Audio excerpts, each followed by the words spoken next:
trying to help him by not giving him cocaine money, but he thought I was against him. Are you being the man that God made you to be? And that question blew my mind. Wow. I don't think the worst pain was the nails or the whips or the cross. You ready now? I think so. I think so. So you and I have been wanting to film a podcast since what? When did you come? August? No, spring. You came in spring. Yeah, it was after the SEU outpouring. I don't remember when that was. It was like Okay. March. No, January, February, May. Yeah. It was like probably. mid-May during spring break at my college, and I invited you out. We've been planning it for months, and you just came out, and the whole week we were playing balloons. Yeah. And you really wanted to film this, and I was like, no, I'm on spring break. I need to sleep and play balloons and hang out with my friends. Yeah. Because I knew he was going to take like a whole day. Yeah. You know what I mean? With the prep, with setting up the equipment, with taking it down, with it's just going to take forever. So I figured, let's not do that. But Ryan was, were you triggered? Like, what was?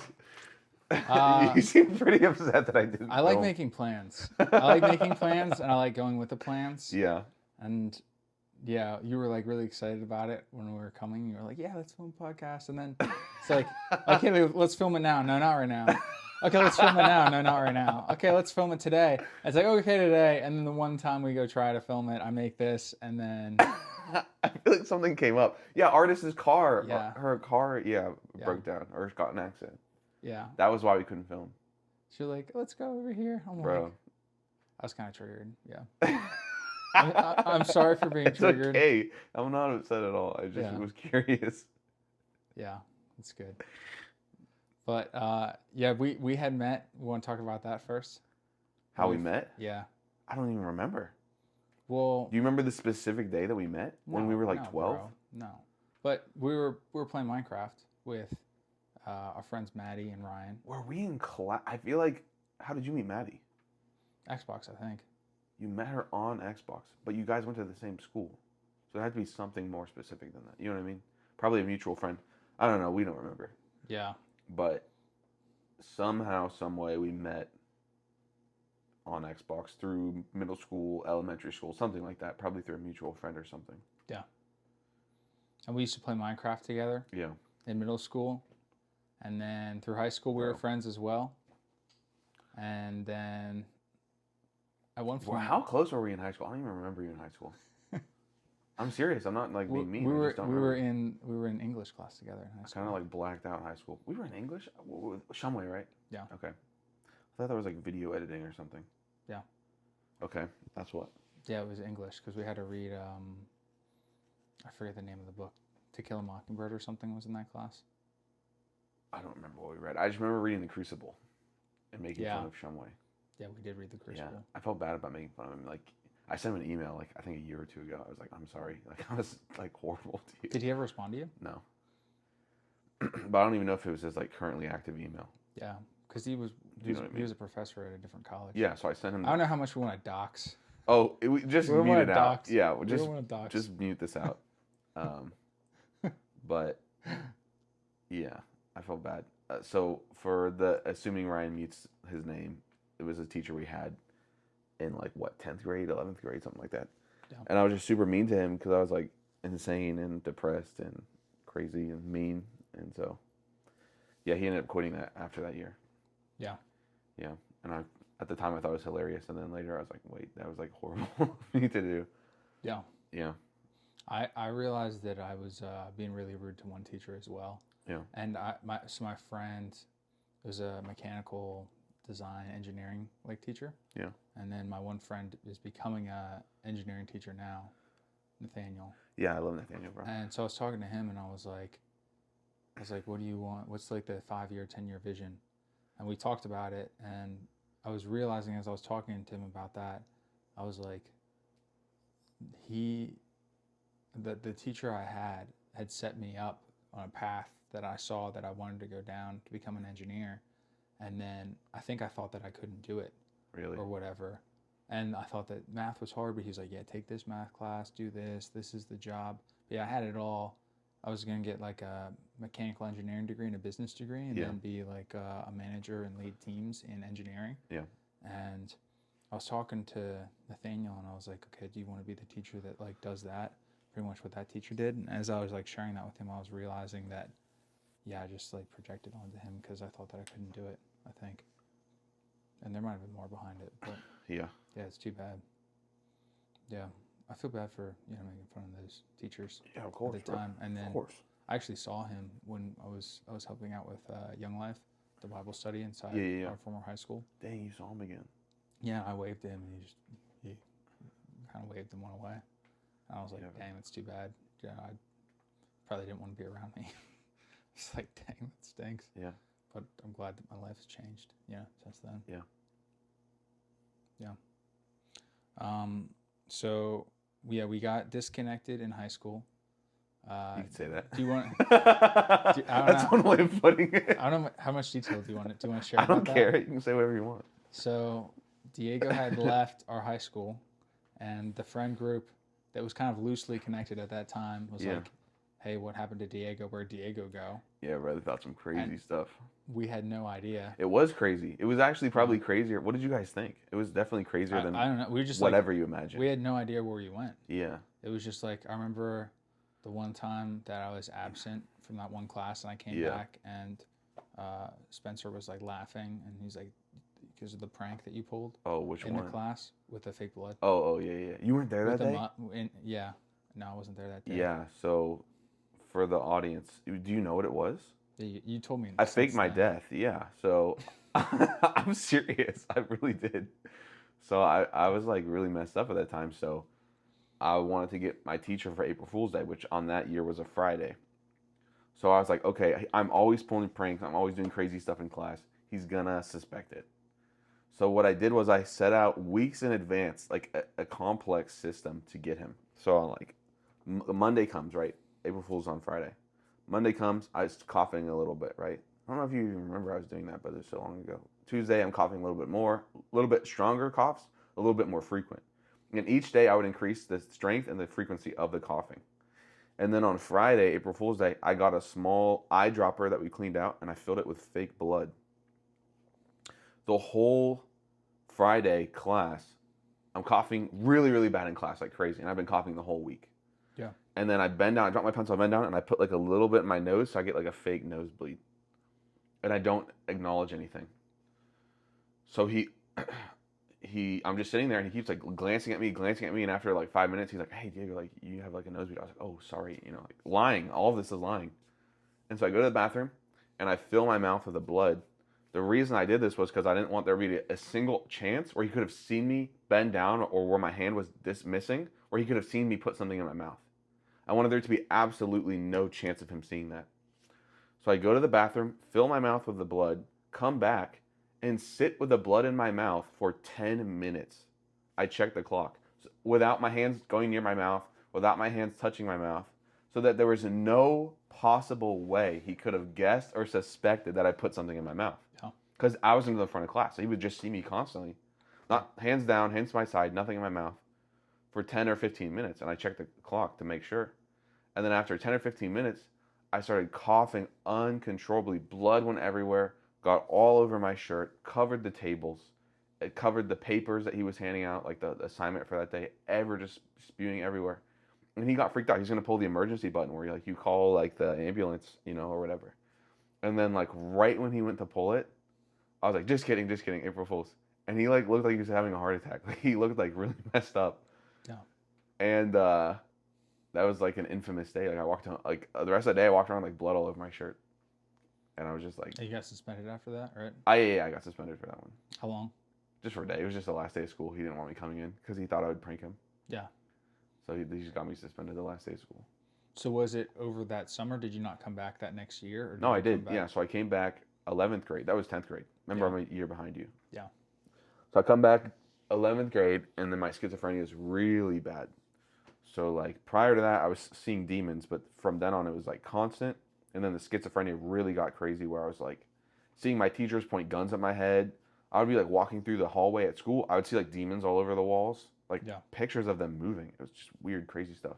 I'd see like fire on the walls. I'd be taking a math test. I'd see a teacher pointing a gun at my head, like my statistics teacher, which was not happening. Yeah. But I just was fully, and I like believed it as well. I was schizophrenic, so like, what are you gonna do? You know, early onset schizophrenia.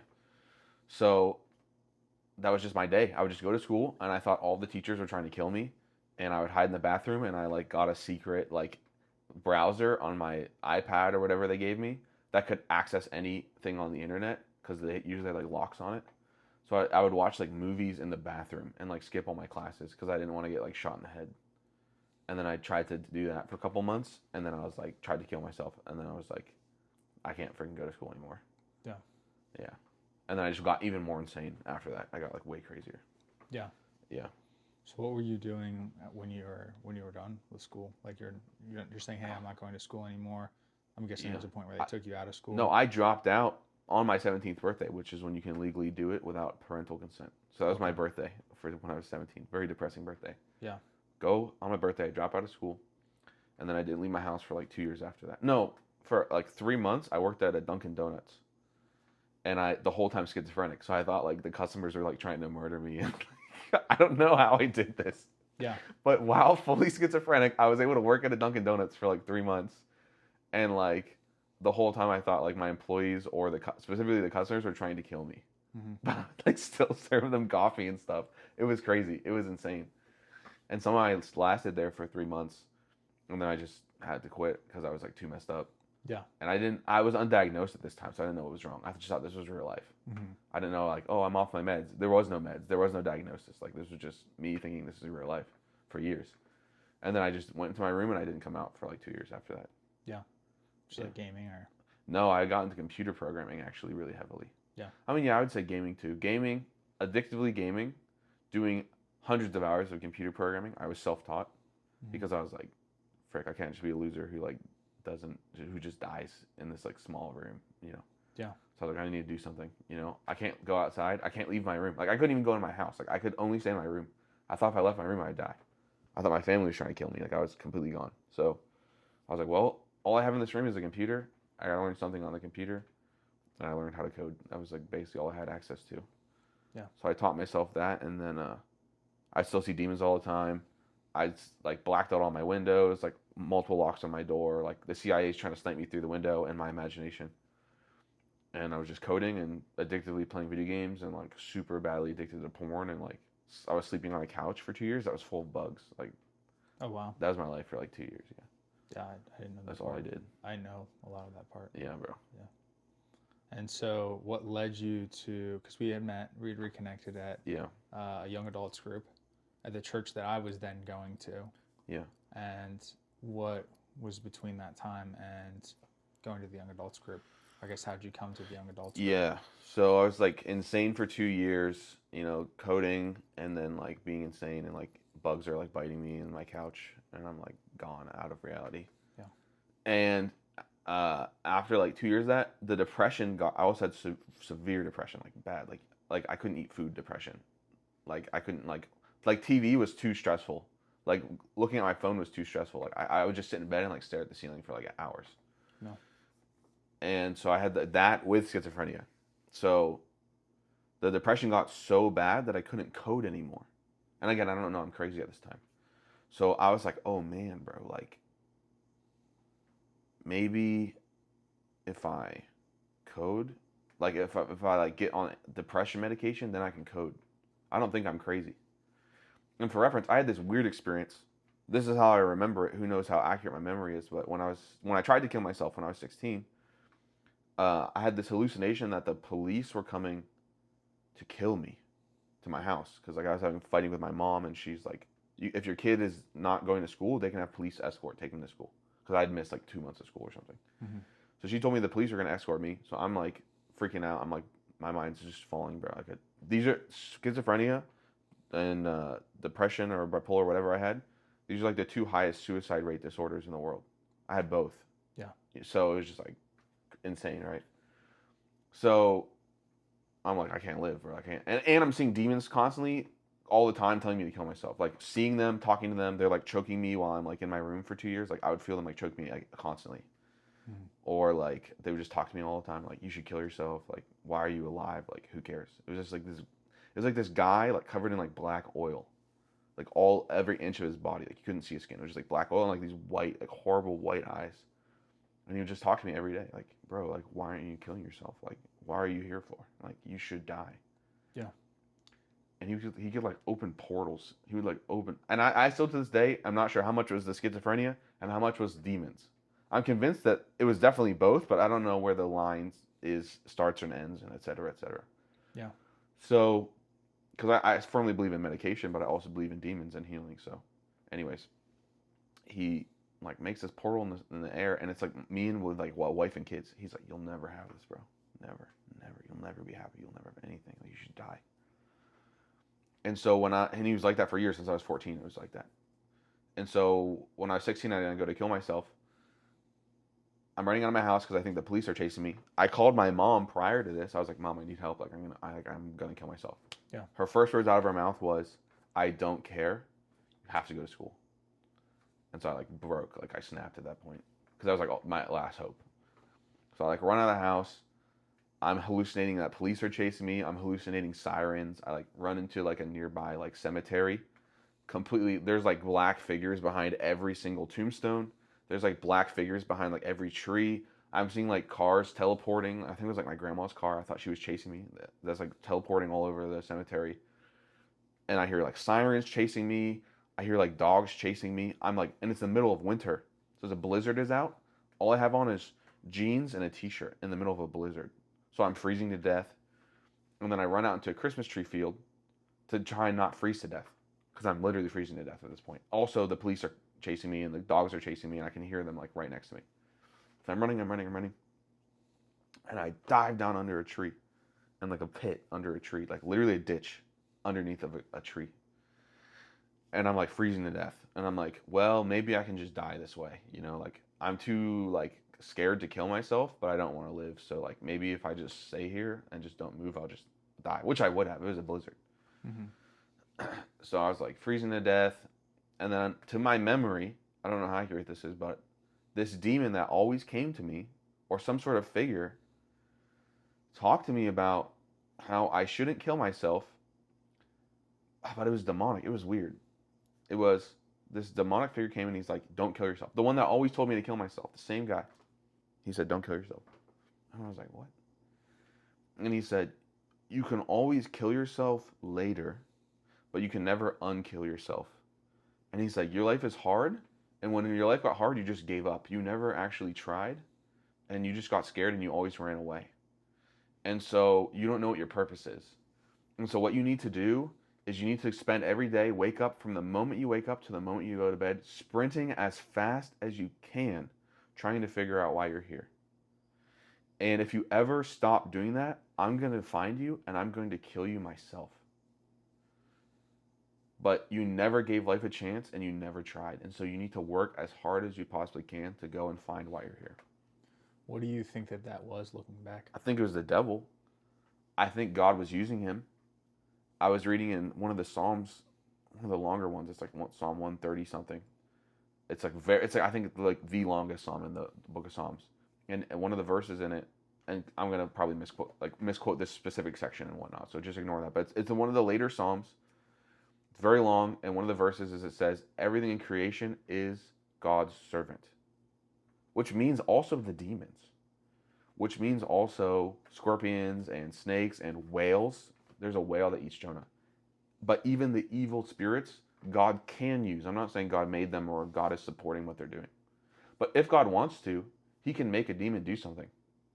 Yeah. And I think that like they got called out and God's like, "Yeah, like go help this kid that you've been hurting for like the past 3 years. Go help that kid." But even in that, it was twisted because he got me into legalism. Not God, but this demon. It was like this weird, to this day I don't know what it was. So I'm not going to be like, "Oh, I have secret Bible knowledge and I have a new secret teaching." I don't know. I'm as confused as everyone else is. But I think it was either God trying to help me in a very strange way or a demon giving me some sort of strange deception. Like if you remember with the devil hurting Job, God said, "Well, you can hurt him, but only this much." So he's like, all right, I want to like let me take out Job and he'll curse you. And he's like, well, within reason, he said, or within limits rather. He said you can kill his family, but don't touch him. And then his family dies, and he doesn't curse God, and he says, let me mess with him more. And he says, you can mess with his body, but you can't kill him. And so I feel like maybe guessing, God was like, all right, like you can tell him at least, like help him not die, but you can still be kind of crazy to him. Yeah. Or who knows? Who knows? Maybe it was, I don't know. I to this day, no clue. But just this is me wildly guessing on off of nothing basically. But what it led me into was spending the next 6 years in hyper legalism, hardcore like grinding, only performing, like just trying to get numbers and work and grinding, etc., etc., to figuring out why I'm here. I remembered that conversation for literally the rest of my life.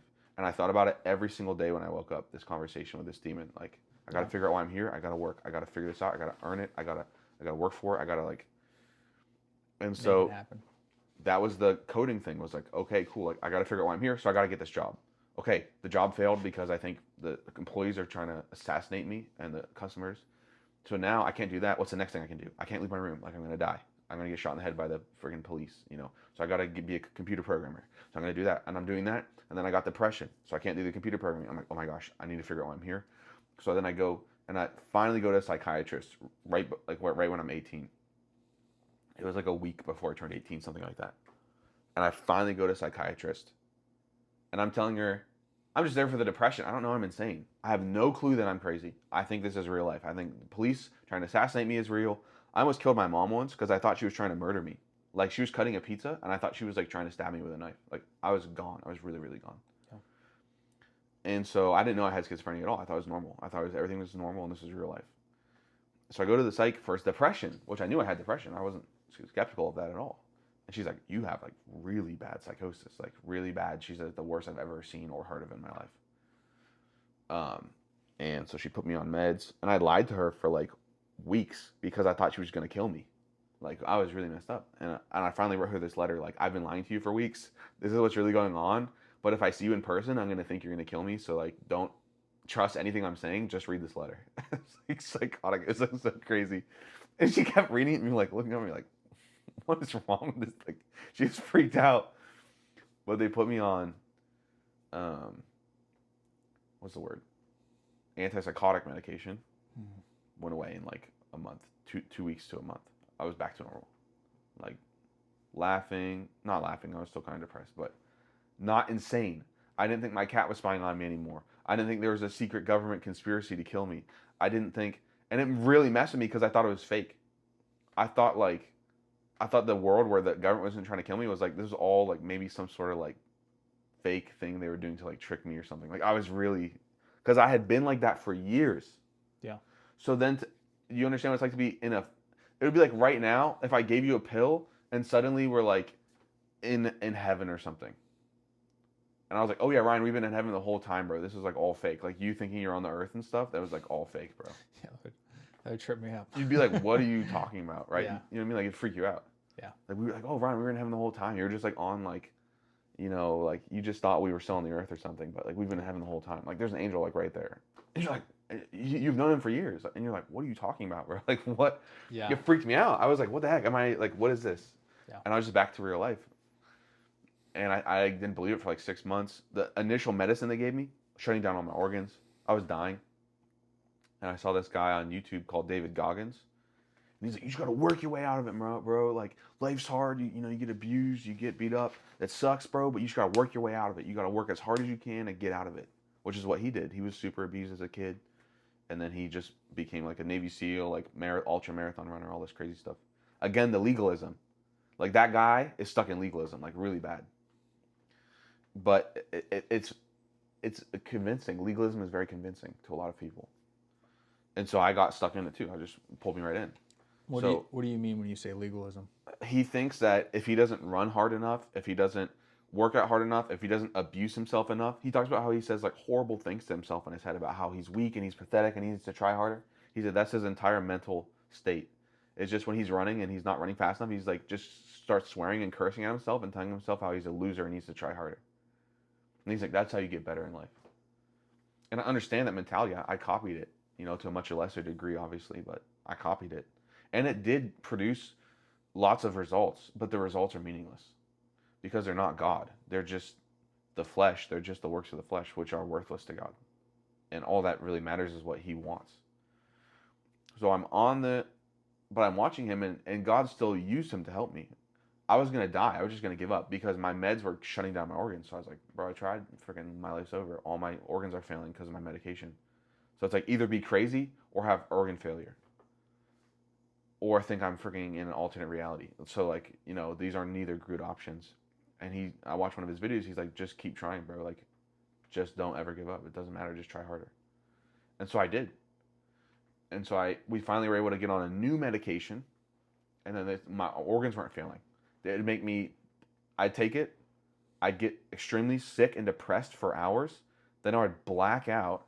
I'd black out for 11 hours, and then I'd wake up completely exhausted. And that was better than organ failure, and that was better than being psychotic constantly and seeing demons and freaking, like, all this crazy stuff. And so, it was horrible. Could you imagine? You have to sleep for 11 hours every day, and you wake up sick, and you wake up exhausted. Yeah, it's hard to imagine. And then you're depressed. Every time you take the pill, you're depressed and sick for 4 hours. And then you black out. And then you wake up 11 hours sick. I did that for 7 years. Every single day for 7 years. I had no capacity to sleep because of the schizophrenia. I had no capacity to sleep outside of taking this medication. So it was the best I had, best we could do. My organs are not failing. My life is insane. So I basically had 9 hours a day that I was functional. And that's all I had. Life sucks sometimes, bro. Like, that's all I had. So I'd take those 9 hours and I would just freaking grind every day with whatever it was, whatever I was trying to do, whatever I was trying to accomplish. I started with video games, and I was just doing all the worldly YouTube advice. So it's like, worldly YouTube advice is like, do drugs, have fun, sleep with a bunch of girls. I was gay at the time, so I was mostly sleeping with dudes. Like, rob people. Everything's about you. That's all YouTube advice. Everything's about you, and you need to work harder to get what you want. And these little pesky things called morals they're getting in your way. And so you need to like get rid of them and just do whatever's best for you and use people to benefit yourself. Mm-hmm. And so it was like, okay, step one was like coding. That was my initial take. This is before the YouTube advice was like, I'm going to do a bunch of coding, right? Because that's all I had access to. I was just a computer and I'm locked in my room. And I was like, this isn't my purpose in life. I wasn't looking for something good. I was looking for why am I here? Because that's what this demon thing told me, And he said, he'll kill me if I don't find out. And if I don't keep trying to find out. So I did the computer programming for 1.5 years. That wasn't it. So then I switched to, what if I just do drugs and have fun? So I had some friends up in like an hour away from my house, and we would just get together every weekend, do drugs, and laugh. And it was super fun. We were all depressed, and all of our family, we were all neglected children, and like from abusive or neglected backgrounds, and like everyone's life freaking sucked horribly. And we would just smoke weed and drink and laugh, and we were all like 18. And then they had been doing it for longer than I had. They had been addicted to weed since they were 14. I started when I was 18. So they were a lot further along than I was. I didn't meet them until I was 18, right? So they started getting into hard stuff like pills and like cocaine and stuff like that. And I was like, bro, I just started. I'm fine with just drinking and weed right now. I was 18. They were like, we've been drinking and doing weed for 4 years. Like, we need to like up it. So at first it was so fun, bro. We get around in a circle, laugh, like talk, like hang out. It was so fun. We were so kind to each other. Like, they were nicer to me than many Christians that I know. It was such a loving friend group, but it was like in a broken, ungodly way. It was like warped, But they were so kind and loving, And so we were such a close family, but then they got on hard drugs. So they took them out. It went from all of us laughing and joking around to like people like zoned out on their phone, like, ha ha ha ha. Like, you'd be with them and like, ha. What did you say? Huh? And then they'd be like scrolling on Instagram. No more eye contact, no more conversation, no more. It was just, they're gone, bro. Like, they're zombies. And they encouraged me to like get out of this, because they were honest. Like, they're like, bro, I got addicted. I don't know how to stop. They weren't like trying to get me into it. They're like, don't start. Like, I didn't think I was going to get addicted. I did. And now I'm stuck and I don't know how to get out. They were 18. They didn't know anything, Yeah. And they're like, Diego, like, don't. Like, just don't go further. And so that was partially what kept me from getting into drugs. I would just drink and smoke weed. That was about it. And I do acid and stuff. But that was it. Weed, acid, and drinking. But I do acid like, once every 3 months? It wasn't like, I would drink once a week, maybe twice a week, only with friends. So I never got into alcohol. I didn't really like weed. I did it like 2 or 3 times. Never liked it. Never enjoyed it. It always made me feel like gross. Like my throat would feel like nasty and the smoke, and I hated it. Yeah.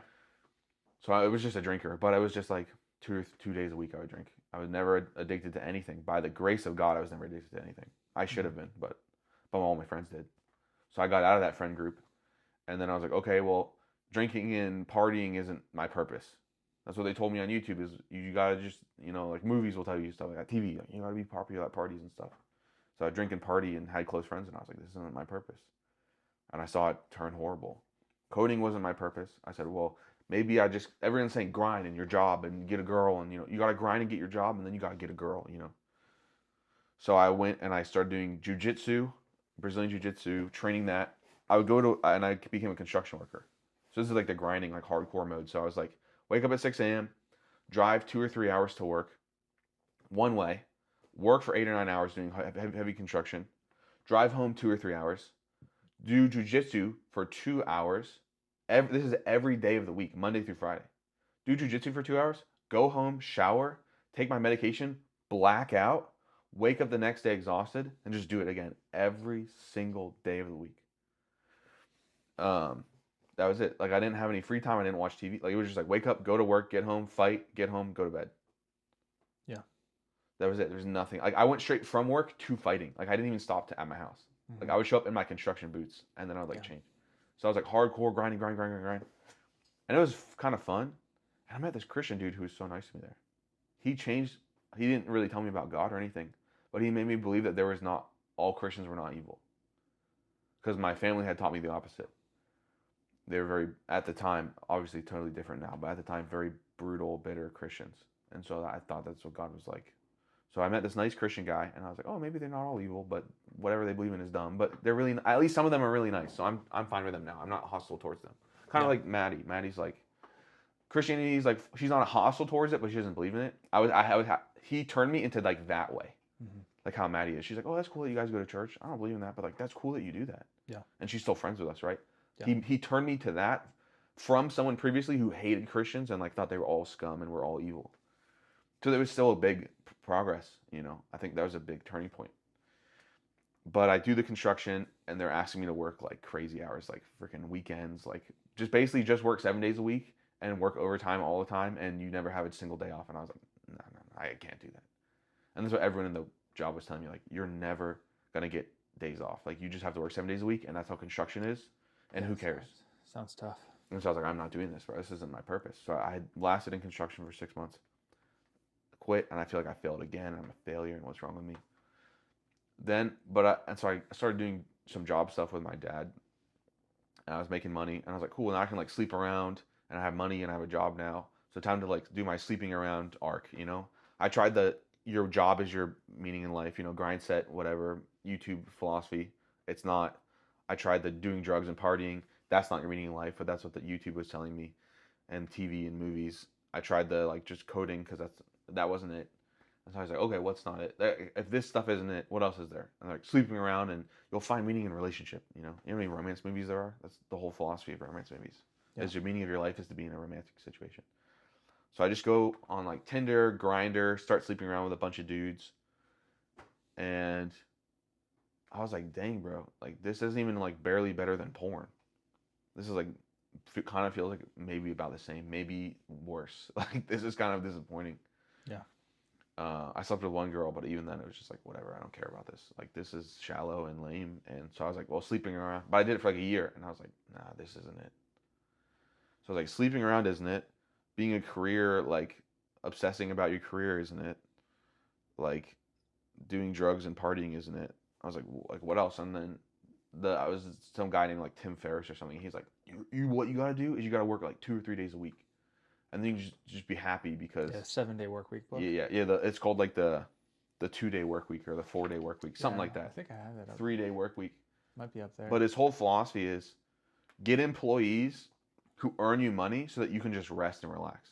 Yeah, that's the whole teaching of the book. start a business and have other people give all their time so that they can earn you money so you can work as little as possible, and then he's like, and then you just go to the vacation all the time and go to the beach all the time, and exactly what Tony Campisi actually like followed through with that all the way. Yeah. And then that's I what remember made him him become a sharing. Christian. Yeah, our friend from church. Was he actually got it? Yeah. And then he was like, "Oh, frick, this sucks." This isn't it. And so I was on the same like mindset, but I never went as far as he did. But it was like the same philosophy, the same mentality. So I was trying to do that, and I was like, "Nah, bro, this freaking no. I'm sorry. Before that, I was on an arc. So COVID came. I was like depressed, but I got my free whatever COVID money. I'm living with my mom in like a tiny room. Arc, like the video game? No, what? You said you're on Arc? No, my arc, like it means like a story arc. Like this is Okay. my next sequence. So before the 4-hour work week, that was actually when I got saved. Was when I was doing that stuff. Before that, because of COVID, I was getting a ton of money for free, and I had no expenses. I just lived with my mom, so I just quit my job, and I was like, I'm just gonna do art for a year. If sleeping around isn't it, if drugs isn't it, if being a career, just focusing on money and your job isn't it, if I was like, maybe people always say being creative is your meaning of life, painting and music and stuff like that. So I was like, I never did anything creative like that. Coding was just math. So I was like, I'm gonna try and be an artist. I never done art. I wasn't good at it. So I was like, I'm gonna like through sheer effort and willpower make myself good at it. And I got okay at it. It was like nothing great. I would say my art was like a 6 out of 10. Which is better than what I started with, which was a 0 out of 10. You know what I mean? And so I'm just doing art nonstop for a year. I was obsessed. I would draw for like 8 to 10 hours a day. Like obsessive. Like that's all I do. I just wake up and like draw for hours and hours and hours. And then after doing that for a year, I made my best drawing I ever made in my life, bro. My greatest drawing ever. And I remember looking at it and I was like, I don't want to draw anymore. I freaking hate drawing, bro. Like, the day I made my best piece, You peaked. I was like, nah, bro. During that time, I stole $3,000 from my dad. And I was like, bro, what's the meaning of life? They say it's money. They say you can't buy happiness. I got to test that. So I stole $3,000. And then I spent it all in a week on any dumb thing I could think of, bro. Like freaking porn subscription, freaking drugs. I bought like $500 worth of drugs. Like movies, like going on like fancy restaurants, like all this crazy, whatever crazy dumb thing you could think of, like just blowing on Vegas basically. I just did that for a week straight. And after a week of blowing all my money, I was like, bro, I'm still not freaking happy. I wasn't even happy during that week. It wasn't like the week was really happy, but now it's over. It was like, even during the week, it was like mid. It was like, it's okay. Yeah. It's like slightly better than average, and but it's not like my purpose. And so I was like, frick, bro, like money's not it, like the art thing isn't it. And then I was like going into the Tim Ferriss, like just start a business and have people work for you. And it felt like it was a new objective, but I knew it wasn't going to work. Because I was like, I just had the freaking money, bro. I've already had the money. If I worked less and had the same amount of money, I'd still be freaking depressed. So I was just like, man, I was so upset because I was like, I did everything that the YouTubers told me. The Jordan Petersons, the David Goggins, the Joe Rogans, and the Jocko Willings. I took all their advice, and all their advice sucked. It was horrible, terrible advice. Yeah. And I was like, bro, what the frick? Like, but this is what everyone on the internet is saying. This is what millions and millions and millions of views are getting. I had heard them at one point referred to in a sermon as secular apostles. Yeah, bro, I was seriously. like, that's honestly a really good way of describing them. Seriously. Yeah. Like, I didn't have anyone in my life. I didn't have like really a dad or like I was distant from my mom, like because of horrible stuff that happened with us. So I had no adult to speak into my life. So all I had was YouTube.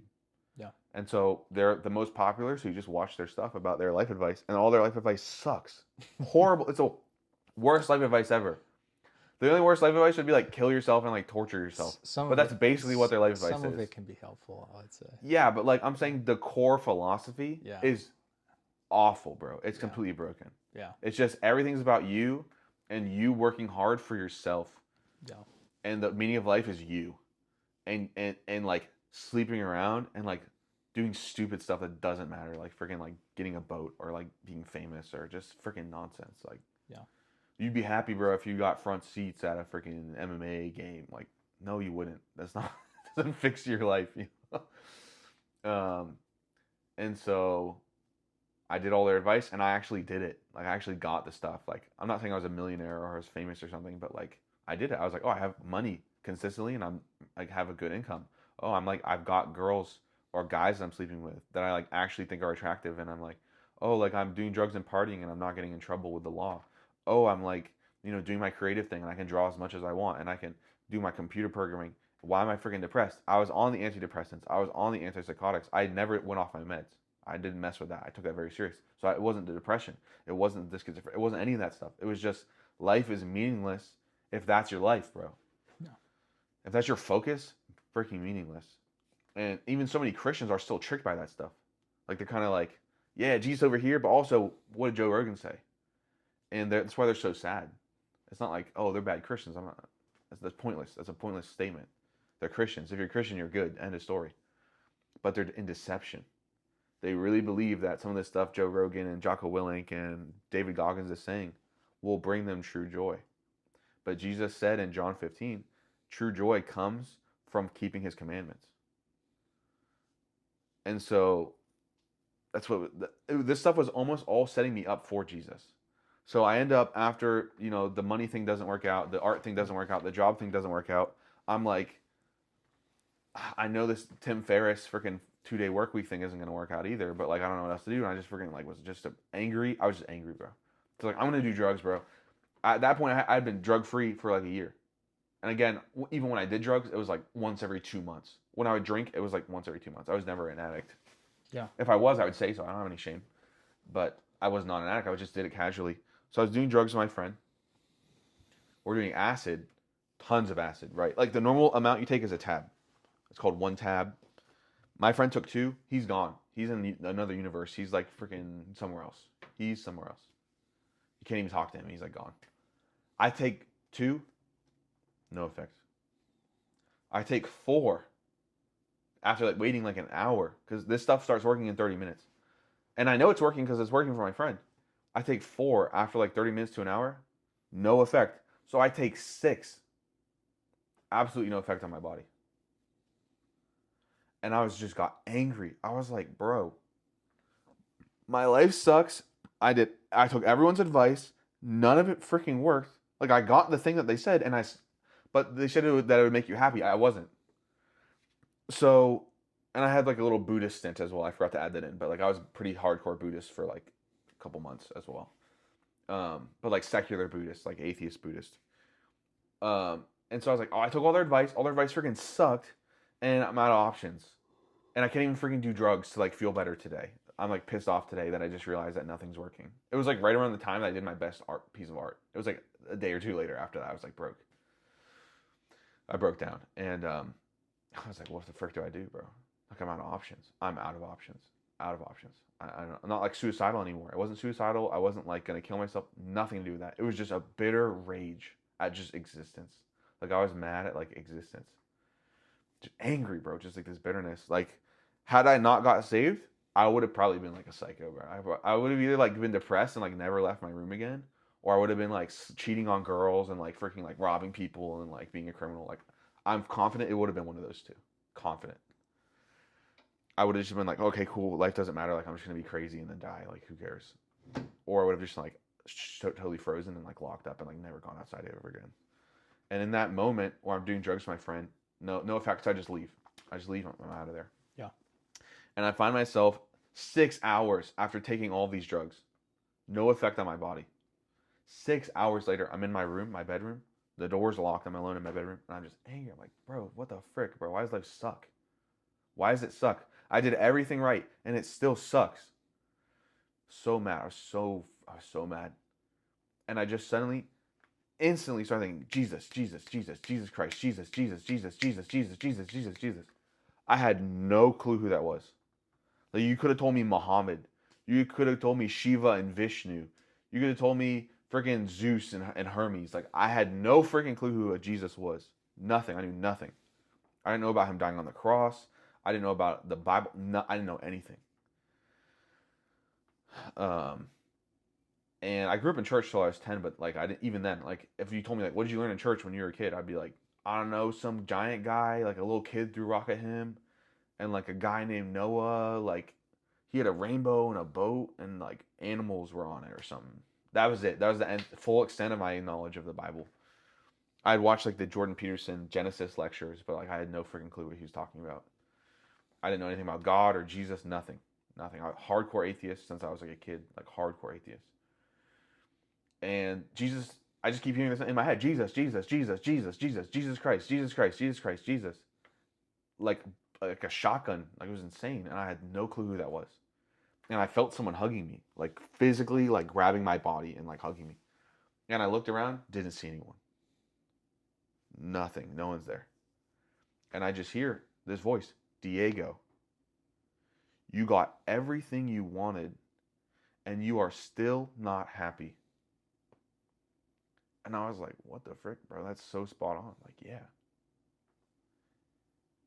And then I heard, I'm going to maybe get some of the order wrong because this has been years, but this is as well as I can remember it. And he said, you think that you are God because you think other people should earn you money. Because at the time I was doing the Tim Ferriss thing, like start a business and just get employees. And he said, you are not God. I am God. I was like, whoa, what the frick? I was like, what the frick is happening right now? Like, I didn't know what was going on. And he said, you got everything you wanted. And he's like, you did good. He's like, people often like don't do this till like their 40s and 50s. You already got it. And he's like, that's good because you finally figured out that it was worthless. Like that was what the good thing that you did. Yeah. You figured out that it was worthless at so young. Yeah. And he's like, that's like a good job. And he's like, but what your purpose is that you've been looking for this whole time. And remember, jump back to my suicide attempts when I'm 16. He's like, you got to figure out what your purpose is or I'm going to kill you. Jesus said, what your purpose is that you've been looking for this whole time is me. And he said, and you will fulfill your purpose. Like he said, you will like live it out. You will live out your purpose by serving me. And you will serve me by helping others for free. And it was an inversion because what I wanted people to work for me to earn me money so that I didn't have to work.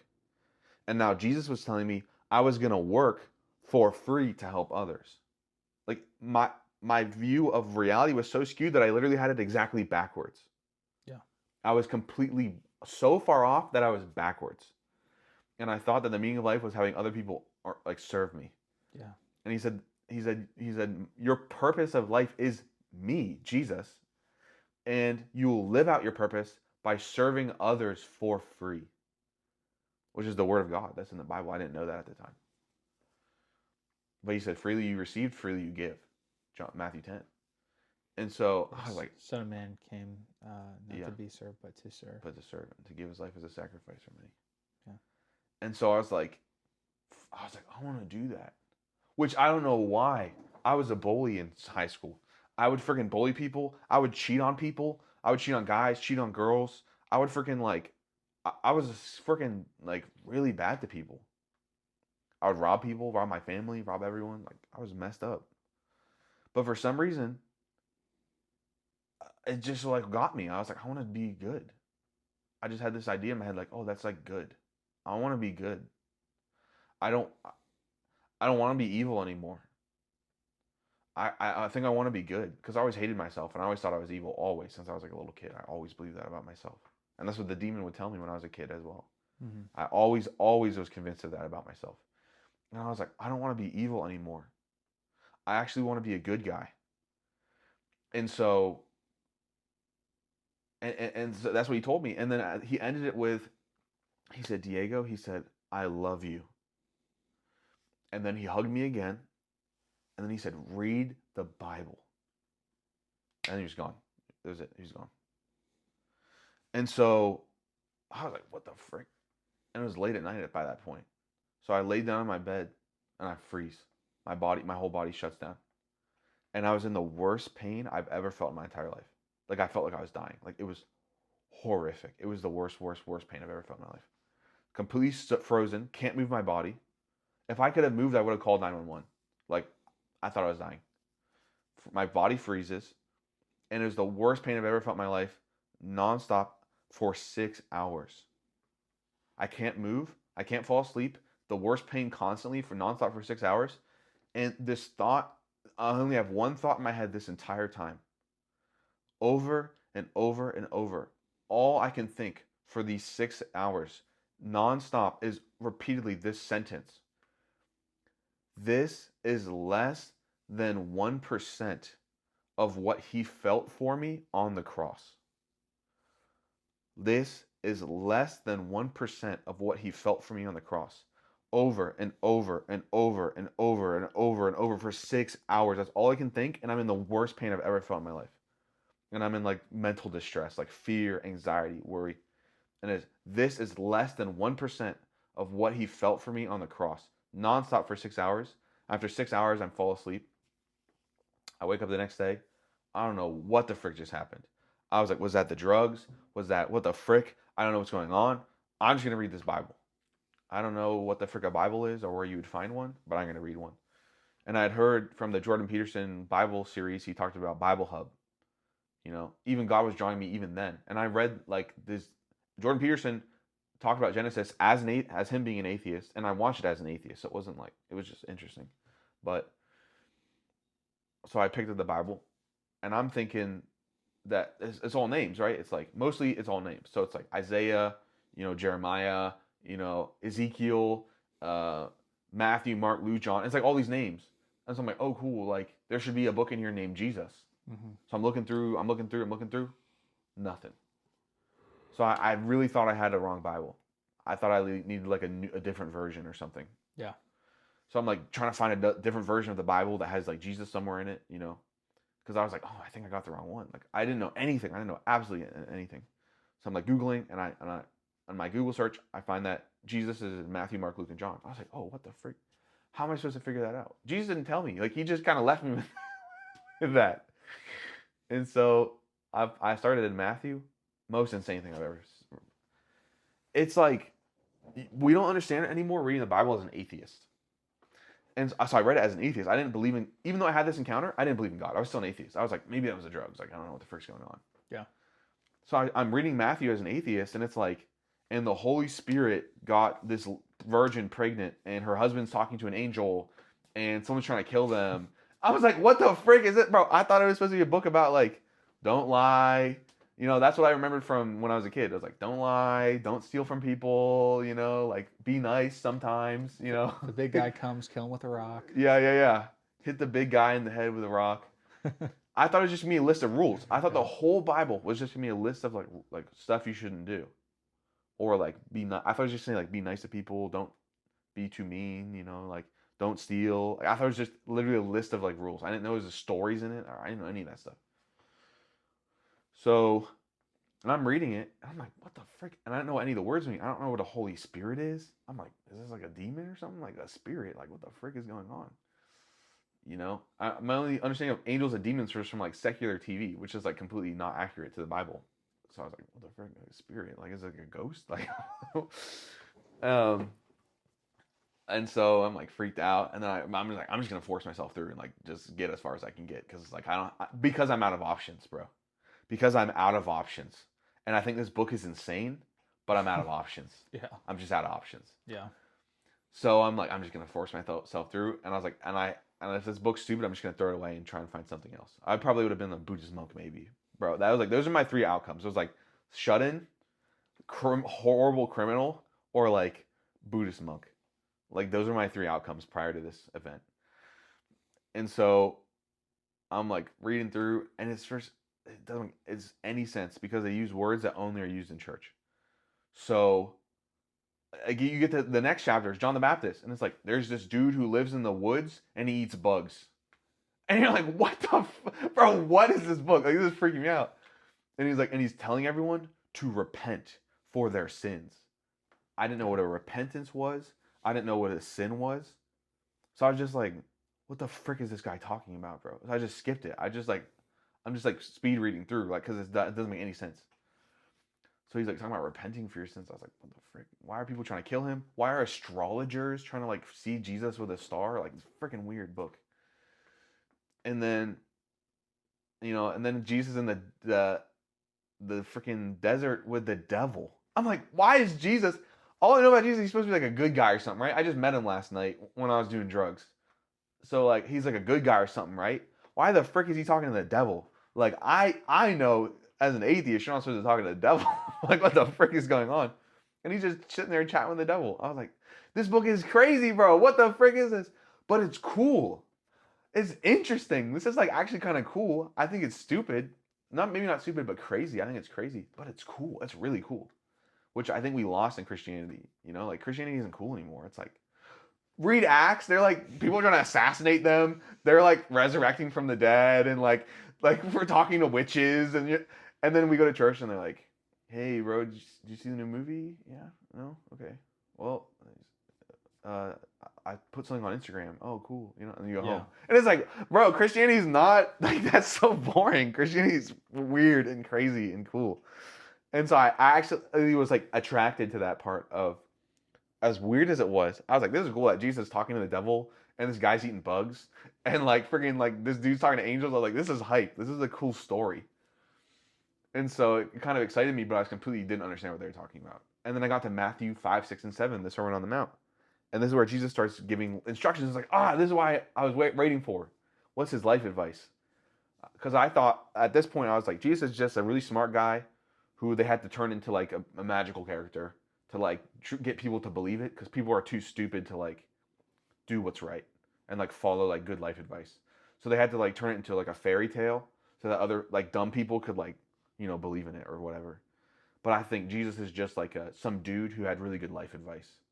And that was it. And then they, like, added on all this stuff about, like, heaven and stuff like that on top of it, like, years later, like, they changed it, so that dumb people could, like, take good advice or something. That was really what I believed at the time. But I was like, let me see what his life advice is. He said crazy stuff, bro. He's like, he was hardcore. He said, you are the salt of the earth. If the salt has become tasteless, what use does it have other than to be thrown to the ground and stomped on under men's feet? I was like, whoa, this guy's serious. I like that because I thought he was going to be some flimsy, like, oh, give $5 to a homeless person, be nice to your parents, do your homework, I thought he was going to say stuff like that, which is still true. That stuff's still true. But he had, like, a grit to him.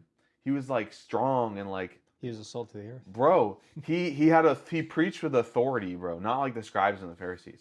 Yeah. And I got that even before I read that verse. Like, I could, like, sense that. I was like, he's different than this Joe Rogan and Jocko Willink and David Goggins guy.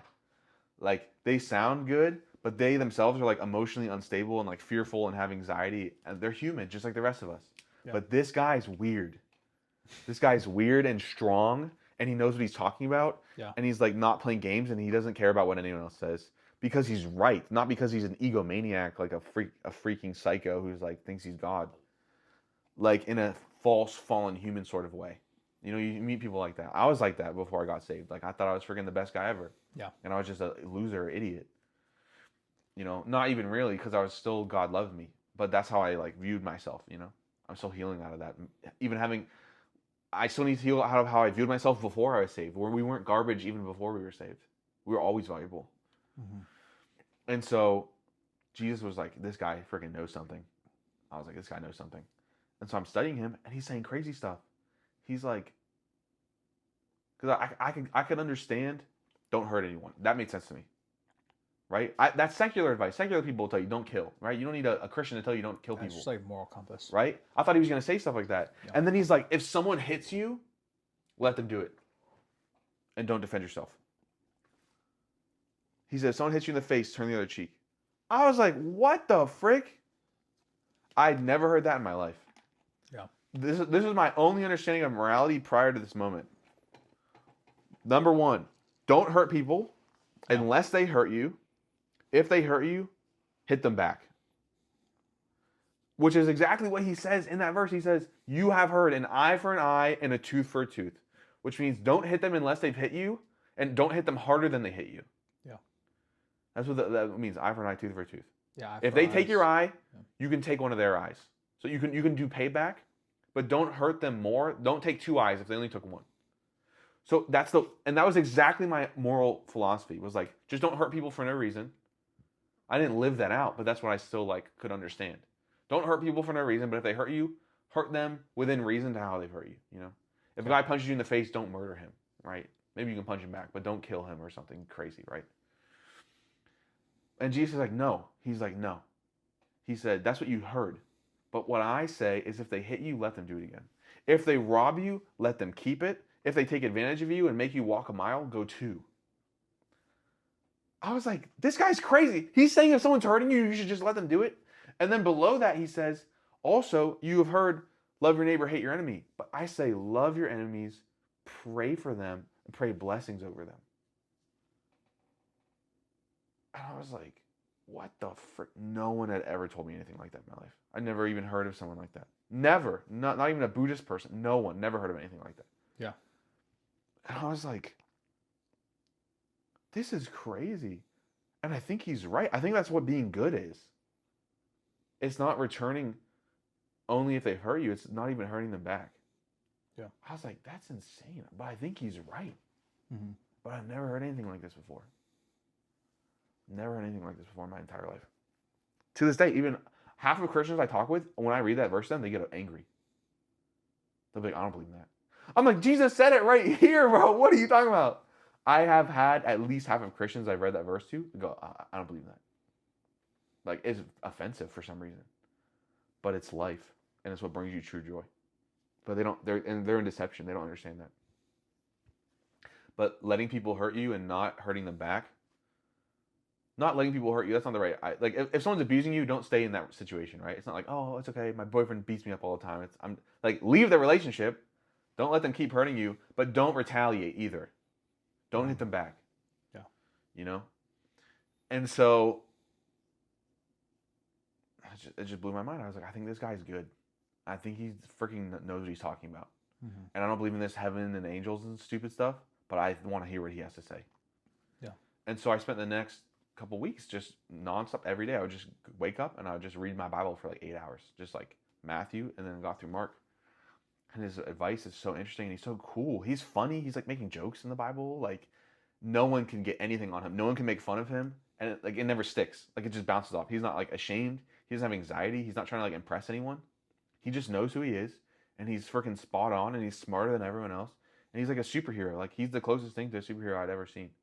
Even superheroes, like, you watch superhero movie, they like get depressed sometimes, and they're like moody, and they're like not sure about themselves, and you know, like, they're just a superhero because they're strong, not because like they're mentally strong. They just have like physical strength. Yeah. But they're like mentally still weak and human. But he wasn't like that. He had both. He had like everything going on. He was perfect. I was like, whoa, this guy's freaking so cool. And by the time I got to Luke, I read this verse where he's talking about how if you want to follow him, what you have to do. And by this point, I had learned some stuff. I would start Googling words I didn't understand. And in Luke, he starts preaching and he says, if anyone does not hate his father and mother and sister and brother and even his own life, he cannot be my disciple. Which means someone who studies and then practices. You know? Like, I understand that word from like fighting. You know, like you study your master, your sensei or whatever you want to call him. You know, I always call him the coach. You study your coach because you want to emulate him because he's 10 times better than you. So you just want to study what he does and then copy him as a disciple. And so he's like, you can't study me and then copy what I'm doing unless you hate everyone you know and yourself. And he doesn't mean that literally. What he meant was, like, obviously Jesus keeps talking about loving everyone. So he's not being like, F you, mom, I hate you, you're scum. Like, don't ever talk. Like, that's not what he's saying, right? But he's like, if your mom tells you something, and if Jesus tells you something different, who are you going to pick? If it's not Jesus every single time, you're not my disciple. And if you go, whoa, but Jesus, I know you said this, but I don't want to do it. You're not picking between Jesus and someone else. You're picking between you and Jesus. Well, Jesus, yeah, I know you said turn the other cheek, but I don't want to do that. I want to hit them back. And he says, okay, fine. You're not my disciple. Don't even start until you're ready to do that. Like, you don't start, oh, I'll learn along the way. He's like, you start knowing what you signed up for from day one. Like, if you're like, let's say crazy alternate example. Let's say you're going to be a terrorist, right? You don't go, I don't know if I want a suicide bomb yet. I don't know, maybe I'll get there. Like, you know from day one, if you're signing up to be a terrorist, That's what you're signing up for. you know what you're signing up for. If you're going to the military, you're not like, oh, am I going to die? I don't know if I'm ready to, like, get shot yet. No, like, you know when you sign up for the military, they're like, you might get shot and die. Like, do you want to still sign up? Yeah. So Jesus is like, don't sign up and go, oh, I didn't know I had to, like, be nice to people and, like, trust God. Like, I just want to be a disciple. Like, I just want to join the military but not get shot at. I just wanted to be a terrorist but not ever do suicide bombings or kill anyone. It's like, you need to know what you're signing up for. And so he's like, don't even start. And he said, whoever does not pick up his cross and follow me daily cannot be my disciple. For it is like a man who starts to build a tower but does not count first if he has enough to finish. And he'll begin to building. Halfway through, he cannot finish.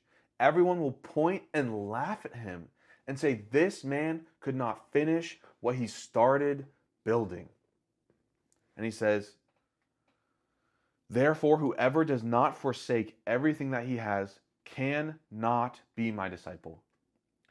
He said, for if you are the salt of the world, if the salt becomes tasteless, it is not even fit to be thrown into the dung pile. It's not even good enough for like human like waste. He said it's literally cast into the street and stomped on men's feet. He said, whoever has ears to hear, let him hear what And I read that and I got saved right there. That was it. Because I studied cults really hardcore, and cults and like corrupt governments and like Nazis and like, Russian communist like crazy stuff. I was obsessed with that stuff before I was a Christian because I didn't understand how people could be that evil. Like, I understood being like a scumbag. Yeah. But like murdering like 6 million people. Hitler killed like what, 6 million Jews, not including all the people he killed in the war, like all the American soldiers and all the British, like, I was like, how could you do that? Like, that's insane. Or like the communists killed like tens of millions of people. I was like, that's insane. Like, how could you be that evil? Like, I understand like being a scumbag and just being like selfish, but like actively wanting to murder millions of people is like, that freaked me out. Yeah.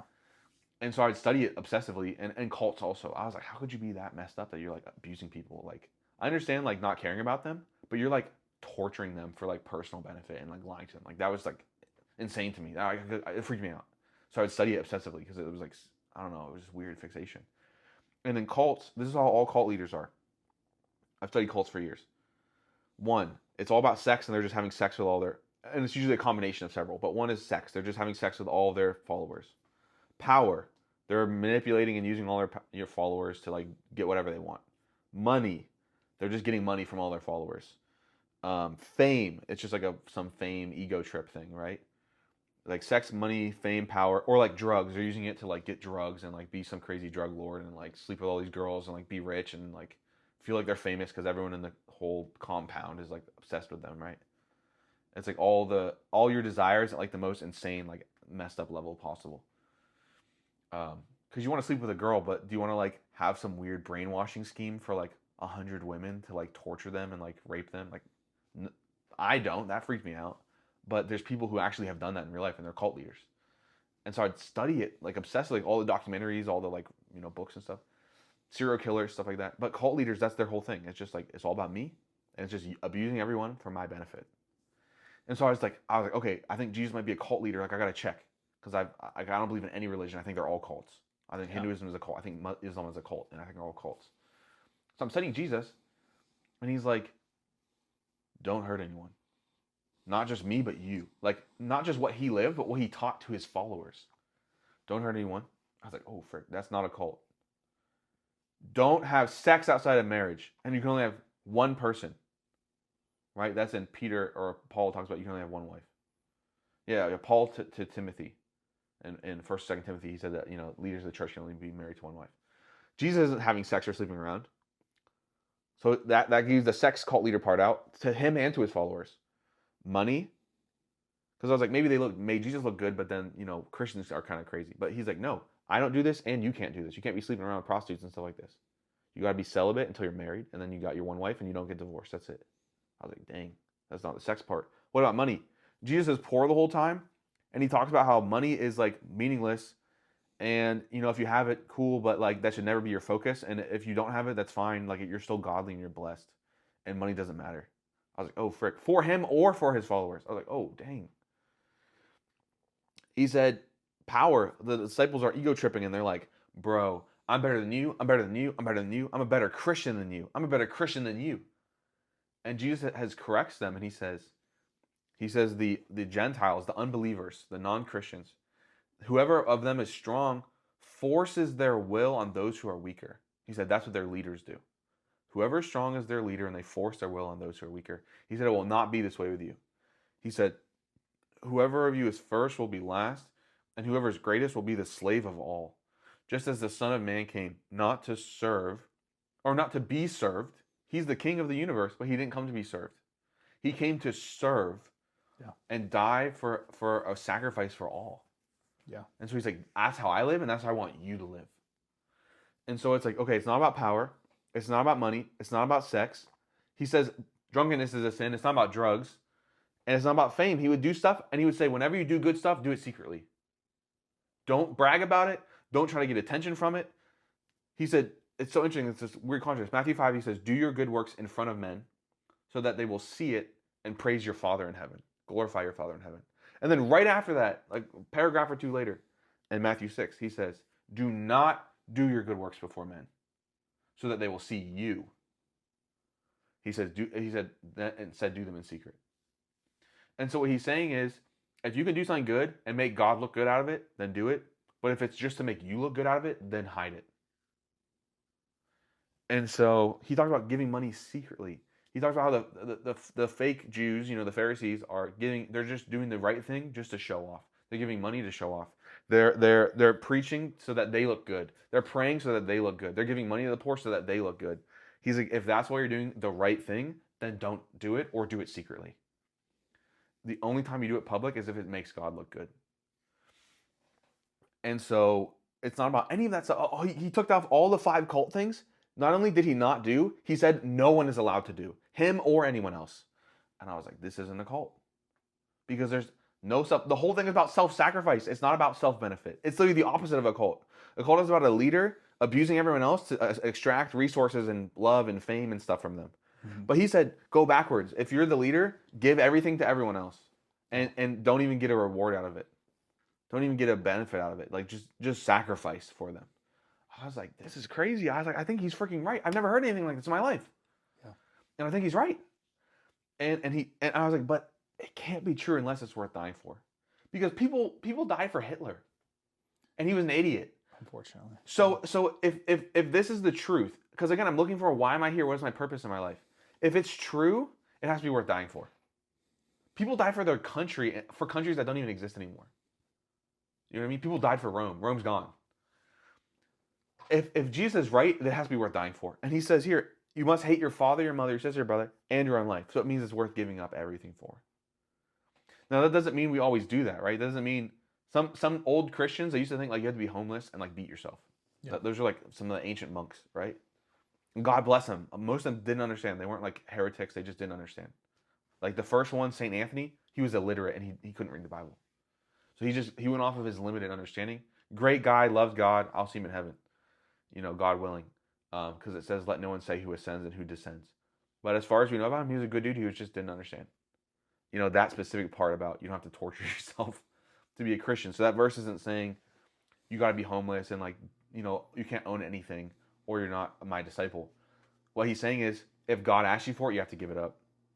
If he asks you to be homeless, you got to say yes. If he asks you to give all your money away, you got to say yes. And until you're at that point, don't start being a disciple. First, and it's actually really good news. It's like, cool. Let me see everything he said and think about it and make an educated decision instead of just jumping into it. Christians don't need to just oh, are you going to receive Jesus right now? Are you in right now? Oh, you just heard about him 5 minutes ago. Are you in? It's okay. I'll tell my friends because they're some of them are not Christian and they're I'm still figuring it out. I'm still studying. I'm that's awesome. And they're actually studying. They're actually looking into it. I was don't decide right away. Actually look into it first to see what you're signing up for. Count the cost. Right? And that's exactly what that verse is. But he's saying about even it's willing to die for it. And I was if it's the ultimate truth, it's worth dying for. So I was this is real. Jesus is real. Heaven is real. Angels are real. Hell, all that stuff. It's all real, bro. Now at that time, I didn't believe in angels and demons yet. because Jesus talks a lot often in metaphors that are not real. The prodigal son is not a real story. There wasn't a real dad and a real kid. I'm sure that story has happened hundreds of times in history. But the story he's talking about, it says, was a fictional story. Or the story of, it says that there's a lost sheep and that the shepherd goes after. He's not actually talking about sheep or a shepherd. He's talking about God and human beings, right? So he talks in metaphors. So what I thought was, it wasn't that I disbelieved the Bible. I thought that when it talked about angels and demons and Jesus healing people, I thought it was talking about like metaphors for like, and I thought they were all parables. I thought demons were a metaphor for like mental illness and like the tragedies of life. I thought angels were a metaphor for like finding inner peace with God and like having joy amidst suffering. I didn't know there was like literally angels and demons. That was like too out of my, like, I didn't understand that. Outside your box. Does that make sense? So my brain just interpreted it as, oh, this is real. He's just talking about metaphors for like, for life. This is like metaphors for life, you know? So it wasn't like I was disbelieving. I just didn't understand. So that was where I came to at that point. What would you have said at that time, what your visions were for all the stuff that you're seeing when you're schizophrenic? Would you have called them demons, or would you have called them something else? I didn't know. So now looking back, you're saying... I would say now looking back, it was definitely demons and medical disorder. Yeah. I would say it's both. But at the time, you were just... At the time, I had no clue. Like, yeah. At the time, I had crazy no clue. Stuff. And so, at that time, no, I take this back. At that time, I thought the demons was just the schizophrenia, and it was all medical. Yeah. I thought it was all medical. Like, thinking back on it now, yeah, I just thought it was all medical. Yeah. So, that's how I got saved, and then a couple of days later, this is all within like 2 or 3 weeks of like this drug experience and meeting Jesus to getting saved. No church, don't know any Christians, not talking with any Christians, just me alone in my bedroom with a Bible. And I got to John, I was like, dang, this book keeps repeating, bro. It's like I keep reading the same story, but it's like different every time. It's weird because all the Gospels are very similar. It's the life and death of Jesus. They all have that same basic arc. And so I'm like, okay, I'm reading John. I think Jesus is going to like get killed again at the end of the book because I already read him get killed like 3 times. So I was like, I keep seeing Jesus say like drink wine and take bread and stuff. So I was like, I want to do that, bro. Because like I believe in this stuff, bro. I want to like do that wine and bread stuff. So again, pre-church, pre-knowing Christians, pre-anything. I'm reading the last like 2 or 3 chapters of John. I'd see Jesus walk around my room. Like see him, like just like that. He'd be walking around. And he was like see-through, but like glowing like golden. Like it was like ethereal. I don't know how to explain it. Like kind of like this water bottle. Like it's here, but it's see-through. But he was even more see-through than this water bottle. It wouldn't like warp the light. Like you could see what was behind it, but like you could still see it. But he was like made out of pure light. And it was kind of see-through like this water bottle here. Yeah. And he would glow, and he would just walk around my room and just smile. And just smile at me. And just walk around, and he'd be through it, and then he'd disappear. And then he'd come back a little bit later walking around, and then he'd just like vanish. And he'd just smile at me while I was reading his like death. And I spent the entire day making homemade bread and like making this huge feast. This massive feast with like pomegranates and like homemade bread and like cheese and like olives and like all this crazy stuff. And I had this like giant feast with Jesus. I went to the store, about like, you know, like some nice wine. And so I just poured a cup of wine. I hadn't drunk in freaking 6 months by this point. Poured like just a normal cup of wine like this. Like nothing crazy, just a normal cup of wine. And I drank it when I was reading about Jesus getting executed. And I ate the bread when I was reading about Jesus getting executed. And I was like, bro, I freaking am in and I believe in this. And then I got drunk really bad. I hadn't drank in so long. I haven't heard this story yet. Oh, yeah. So, I got really drunk. So you didn't try to drink a lot of alcohol. It was just a little went a long way. Yeah, no, I just drank a normal cup. Like, it was just like a normal wine glass. Yeah. Like half full normal wine glass. Yeah. And I hadn't drunk in months, and I just got really drunk. Yeah. And so I'm like drunk taking my first communion. And I'm like, bro, like, I'm saved, bro. Like, I'm in. Like, that was it. While I'm drunk, I'm like, bro, I'm in. Like, I just saw Jesus. Like, yeah. We're here, bro. Like, I'm in this. Wedding feast. That was how I got saved. Yeah. Drunk on amazing. communion wine. Yeah.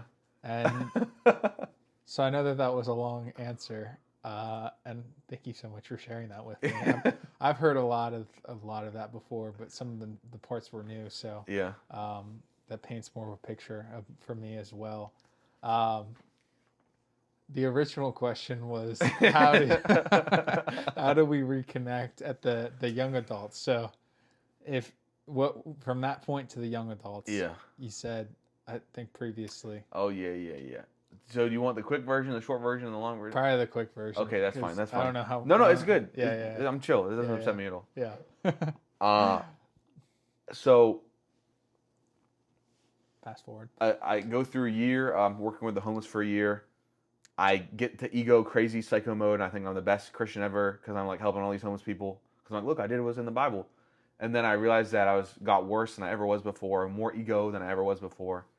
Yeah. And I just blew up, and I was like, God, like you gotta give up on me. Like I'm messed up, bro. Like how am I more prideful as a Christian than before as a Christian? Because I spent so many dozens, hundreds of hours helping the homeless in my first 6 months of a Christian that I thought I was the best Christian ever. Yeah. And I Christianity blew up, and I realized that I was messed up, and I realized I was so prideful, and I was like, oh frick, I'm like, even though I'm helping these homeless people, I think I'm better than everyone else. Like that's not good. So I blew up. I'm crying. I think I lost my salvation. I think that I thought Christianity was about making yourself good. So I was like trying to be really good, you know, and I just got worse. And so I'm crying, and God's like, I'm like, why aren't you helping me? Like I was like, you got to give up on me. I'm like evil. Like stop trying to save me. I'm evil. So I was on a mission trip to because I wanted this girl, bro. I like a freaking girl. It's a stupid reason to go on a mission trip. And I realized that as I was like on the airplane there, and I was crying, and he's like, I was like, why don't you help me? He said, you never asked me for help. You never asked me for help. And I was like, oh, you gotta help me because I can't do anything. I can't do anything. Yeah. I can't do anything. I can't fix myself. I can't be good. I can't do anything. You know how I was when you found me. Messed up, evil, bad. You know how I was when you found me. I can't make myself good. Either you fix me or I'm doomed. And then in that moment, like my heart, like I felt it got like cut in half on this airplane to this mission trip. You know, like almost a year into being saved, felt like my heart got cut in half. It like exploded. It was reborn. And then on this mission trip, the pastors there were talking about all these miracles they're seeing, speaking in tongues and seeing angels and stuff. I was like, oh frick, this stuff is real, bro. Are you freaking serious? Like, yeah. But the church that I went with was like kind of skeptical on that stuff. They're like, like maybe you can speak in tongues sometimes. Maybe people get healed once every 10 years. Like, let's not really talk about it. You know, like maybe there's demons. Like, let's not talk about it too much. And I was like, and then I met a pastor there like a week before this mission trip where he's like, bro, like this stuff's real. I thought it was fake. I thought demons and angels were fake. And I was a pastor for 10 years. And I thought they were fake the whole time I was a pastor. And I went on a mission trip and I saw the freaking demons, bro. And I saw healings. And this stuff is real. It's in the Bible. It's real. It's not a metaphor. That convinced me. So I'm like new to this whole miracle stuff. I get back from the missions trip. God's telling me like, hey, you've been overworking. You need to like quit your job. I start working 2 jobs. And I'm praying, God, I was reading through the Psalms and David and Solomon, and they're like, if you, the rod of the Lord comforts me, which means if the sheep stray, you hit them so they don't freaking walk off a cliff. And so I was like, God, if I stray hit me, I don't want to go to hell. And so I would be praying that, and I wouldn't do what God said. But now I'm like in the miracle, like starting to get into miracles. So I literally can't get out of bed for 2 weeks because God's like, quit your job. I'm like, nah, what if I start working 2 jobs instead? So I couldn't get out of bed for 2 weeks. Good idea, right? Right? This is me, right? That was my first year. And so I'm like, oh, I'll quit my job. The second I do that, I'm healed. I'm fine. Completely fine. I'm like, oh, frick. A month or 2 later, he's like, you need to go to college. I'm like, I ain't going to freaking college, bro. I got this great job. I had a girlfriend, bro. I freaking am like working with the homeless all the time. Bro, my life's set. Was that before the gathering? Yeah. This is for about college? 4 months before I met you. Okay. So I'm re-met, yeah. Yeah. Reintroduced. So I'm like, God, I'm not going to college, bro. I'm just going to help the homeless. I would spend 3 days a week helping the homeless, 3 days a week at my inspections, home insurance job, and then 1 day off for Sabbath. And that was it. And I loved it. And it was awesome. And I'd be with crackheads in back alleys, freaking people smoking crack. I'd be with them at 1 a.m. on a street corner, bro. I didn't care. I was like all in. And it was starting to not be about ego anymore. And I was getting healed in that. But then God's like, leave all this, go to college. I was like, nah, bro. I'm not doing that. I was like, what do I need to go to college for? I have a job. I'm making like over 100K a year. What do I need to go to college for? What are you talking about? And I spend 3 days a week working with the homeless. So I'm doing Paul. I'm building my tent. And I'm doing ministry. What do you want from me? I want you to go to college. No, I'm not doing that. So I kept praying, if I stray, hit me. For 4 months, I got sick, bro. Doctors didn't know what was wrong. Couldn't fix it. Nothing could fix it. And after 4 months, bro, I'm like, God, he stopped talking to me. I was like, why aren't you talking to me, God? He said, you don't like what I have to say. And you've clearly shown that you don't want to listen to what I have to say. So what do I have to say to you? I was like, oh.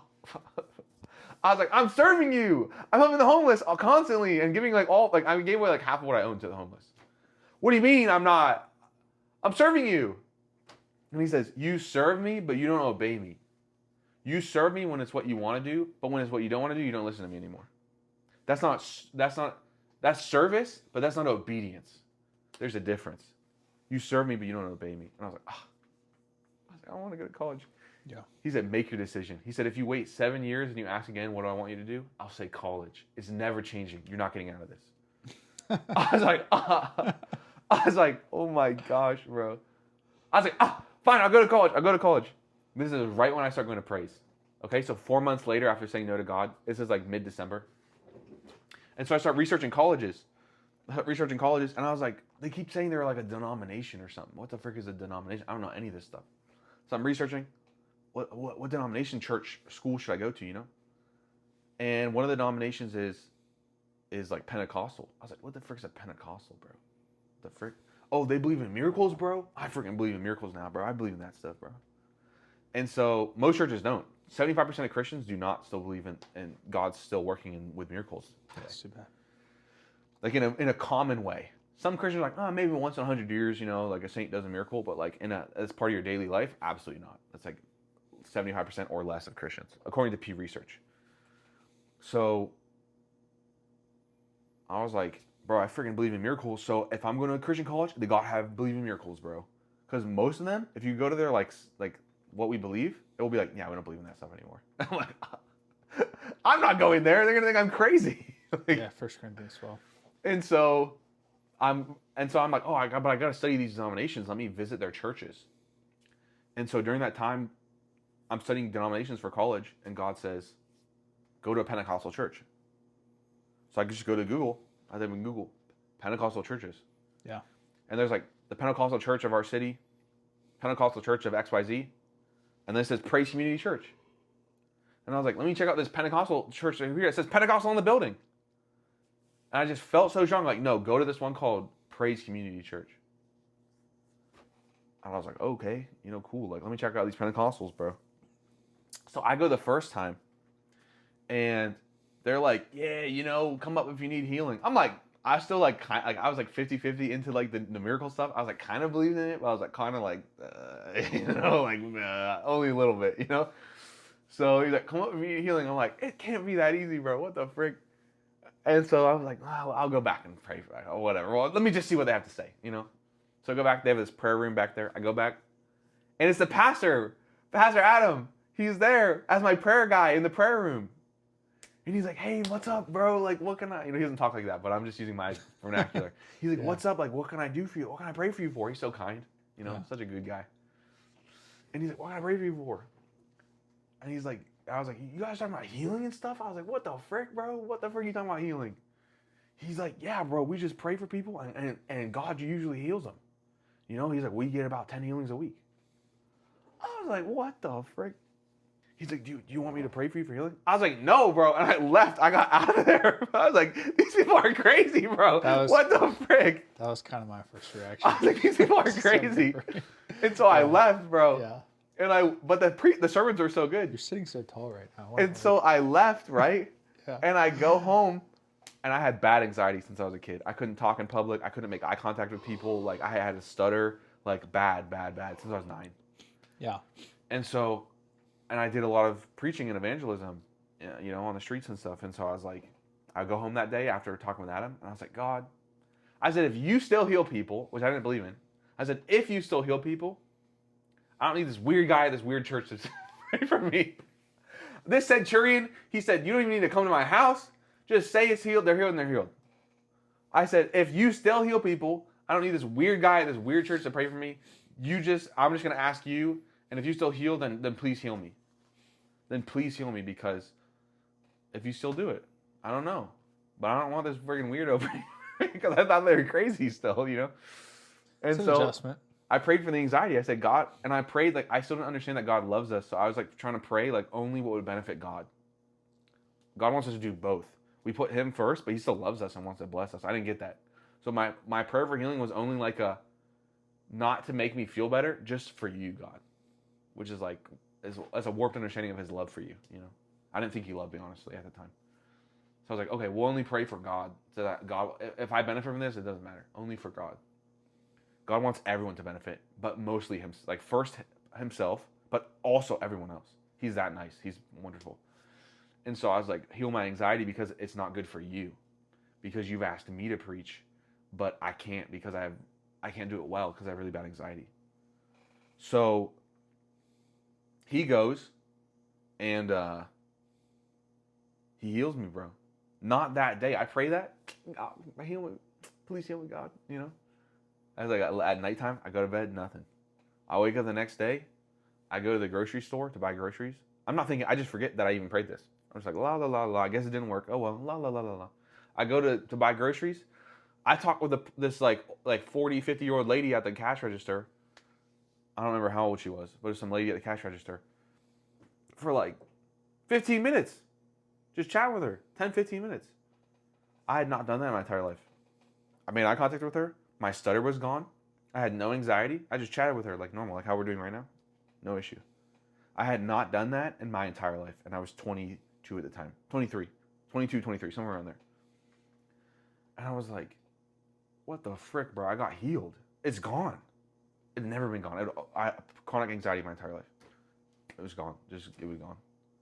I was like, frick, bro, this stuff's real. I gotta go back to the church. So I go back to this church. I start attending there. And they're like, hey, we have a Tuesday young adult night. And I was like, oh, let me check that out. And then I met you there first time. How many did you go to church a couple times before you went to the young adults night?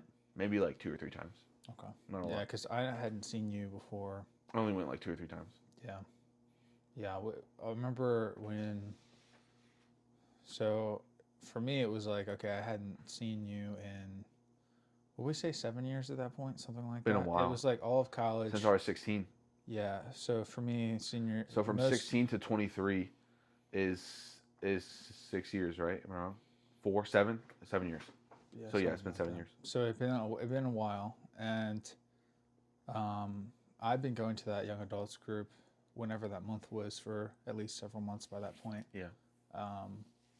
And had known like pretty much most people there at that point, probably. Yeah. And I know your brother was sitting to the left of me, and I thought your brother was you. Yeah, bro, that's and so funny. Because I was bald at the time. I shaved my head. Yeah, so he had a different haircut. And I didn't recognize him. Yeah. Or I don't even think I saw you at all. Yeah. I just saw your brother, and I thought your brother looked like you because it had been a little while, and your brother's not that much younger than you, and had a similar haircut, and so I was like, Diego? Yeah. I called Anthony Diego, and you're like, what? And I look across, and you're sitting across from me, and I'm like, I watched. I knew that you mixed it up, so I just watched and was like laughing, like I was snickering like a little kid, like ha ha ha. You didn't remember me though. I didn't, but I thought it was funny that someone else confused me with my brother. So I was just watching, like letting it play out, because I'm like I'm just like that. You're low key, and you're like, who are you? And I'm like, whoa, like what the heck? Like we didn't know what happened to you in high school. Like we used to play Minecraft together in middle school. Like yeah, that was crazy. And I think it's so cool how just God intertwined each other into each other's lives at the young age. And then when neither of us really knew him that well or knew him at all, I would say. And then, farther along the line, now here we are sitting at the same young adults group. We were really out here, bro. Yeah. We made it. We made it out the hood. Out the cut. We did, bro. That's so crazy. I was never in the hood. You were a drug dealer, so it's not much. Yeah, I was selling. Not very far away. I was in Westchester. It's like the nicest town in Still a drug dealer. You could have got robbed. You could have got shot. You could have gone to jail. It could have been bad, yeah. Do you know what I mean? Yeah, you weren't in a dangerous area, but you were in a dangerous lifestyle. Yeah. My friends, I was on the water polo team in college. Yeah. And my friend was on the water polo team too. And so I was like, hey, we're moving this year's apartment. Just move into my apartment. like afterwards. Yeah. Because we used to throw parties there. We kind of wanted to keep it within the team, all that kind of stuff. Yeah. And so he moved in, and then I got into selling drugs more. So before it was just like, my roommate stopped selling drugs, and then I started selling drugs and kind of picked up his business almost. Yeah. And all of a sudden, it was like a lot more than what I Oh, was you used like to. inherited his drug business. Yeah, pretty I much. didn't know that. I thought you started from scratch. Yeah, his dad found out that he was selling drugs and was just like, "Hey, you just got to stop doing that." And so it was like all of a sudden, people needed like a couple ounces of marijuana. Yeah. And so one day I picked up 2, sold them. One day I picked up 2, sold them. One day I picked up either 2 or 4 or something. I remember my buddy was like, who was selling me it's like a couple $100 of weed per ounce. And then so he was selling it to me, and he was like kind of surprised because I was the person who like picked up an ounce like every month or whatever for my own personal you weren't, like, smoking. into it. Yeah, I was smoking like a gram a day maybe or something like that. Yeah. And all of a sudden it was like more than I'd ever picked up several days in a row as the school year ended too. Yeah. So a lot of other people's like whoever they bought from like couldn't buy it from them, and I was there, so it just kind of worked out. Yeah. That I stayed a week longer than everyone else and like flipped a couple ounces when I was there. But yeah, so the next year, he moved into my old apartment and he got robbed at shotgun and beaten up with a shotgun, and they That's what I'm saying, bro. stole a pound of marijuana. That could happen to you. I know, and it could have. And you could have died. Yeah, 100%. And that happened where I used to live too, so it wasn't like that far off. Like sometimes you hear these stories, even in college, it's like, okay, well this guy he runs with the wrong crowd, or okay, that guy over there, that guy on this block, whatever. You kind of hear the stories about things, and you think it's for so far off for someone else. Yeah, and then it's like, I literally could have been me last year. Yeah. Or I literally could have been me 6 months, 4 months, whatever, however long ago it was. Like that, he literally lives where I lived, bro. Like I slept in the same room that he's now sleeping in. Yeah. You know, it's like crazy. Yeah, bro. But yeah. How did you get to give me your side now? How did you get to meeting me? What was your like year before meeting me? What month did we meet in? December. Do we know? December of 2022. So 2022 was when I got saved. It was saved. December of 2022 or January of 2023. I know that for a fact. It was during specifically one of those 2 months, December or January. So I had massive surgery. My testimony video is also on YouTube. Yeah. But give me like the basic rundown of like what was happening, because I know you had the dream. Yeah. So God met me in a dream after writing down my dreams, doing kind of the similar YouTube. And you just start telling everyone at like church or in your gym. I'm sorry. You start telling everyone in your gym. So God met me in the dream. Yeah. I don't know what happened after the dream. I was going to a lot of real estate meetups. Yeah. At that point, because I was on this real estate grind and wanting to be working in real estate. And I still work in real estate. It's been 5 years now, but I was just learning a lot about real estate and wanting to get into investing. So I was going to these real estate meetups. I had the powerful dream where God met me in a dream. I didn't know that it was God that met me in a dream. All I know, it was the realest thing that had ever happened to me in my entire life. And so I was even at real estate meetups like, I just had this dream. I remember the one realtor, her name was Natalie. I was telling her, and she was like so intrigued by what I was sharing. And I was just like, this is crazy. I don't know what happened. We were up in Harrisburg at this restaurant, and I was like, it was like a big room, and we're all, everyone, I was kind of like, I wasn't working in real estate at that point. I had worked previously, but I wasn't. So it was like, I was kind of like not sure where I fit in, or a little shy or whatever. And I was just sharing with her, like, I had this crazy dream. And she's like, oh, wow. And I started just telling everyone pretty much. I don't know who else I told. I remember specifically telling her. Yeah. But I just started telling a lot of people. And within 13 days, my friend had invited me to church. Of the dream? Within 13 days of the dream? Yeah. Dang, bro. Yes. I got you like right away. Yeah.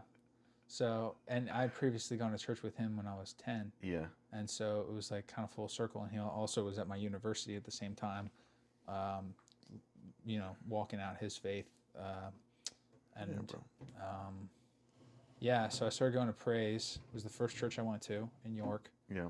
and I went there for, I mean, at that point, not very long, but after that, it ended up being about 3 years. Yeah. But coming out of a Lutheran environment, where I would say I never knew about gifts of the Spirit, like praying for healing, praying in tongues, prophecy, any of that. Yeah. I didn't know that God still spoke today, and still we could hear His voice. That was a new concept. Deliverance was a new concept. Exorcism, deliverance, new concept. Angels, demons, kind of similar. What was your understanding of God prior to going to praise? Like, let's say a week before you went to praise. A week before? Like, kind of like you had the dream, you haven't been to praise yet. What are you thinking about God during this time? I don't know how much I really thought about God. I had a lot of like people in real estate meetups say, I went to this Christian real estate meetup for like a year, and so the Christians were saying, that were leading the real estate meetup said, people were asking them like, what do you do? How do you know to work with someone in business? And they would say, I ask God. I was like, what? You ask God? I'm like, what do you mean you ask God? Like, yeah, I asked God.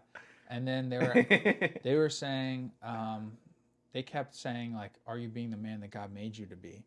And that question blew my mind. Wow. Because I was like, I never asked myself what do you mean? Am I being the man that God made? What kind of man did God make me to be? I'm just some hurt like kid. Like I was still doing a bunch of stuff, and yeah, I mean, I had the Vacation Bible School knowledge from church from growing up. From like, I was never like really searching for other gods or anything like that, or trying to find God. It was like, if God is real, like I believe that God's real.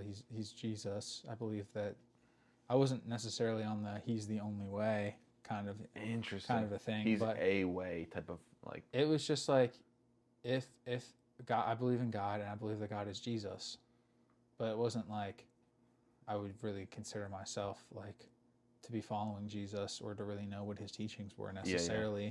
Like I knew the vague understanding. The VBS stories of Noah's Ark, and I remember at one point they told me about someone who ate a bunch of vegetables and then they were stronger than the guys who ate meat, and I like with Daniel. I got in the car. I was like, yeah, we're gonna eat vegetables and be stronger. My dad was like kind of triggered because he likes protein. He likes eating meat with every meal, and he was like.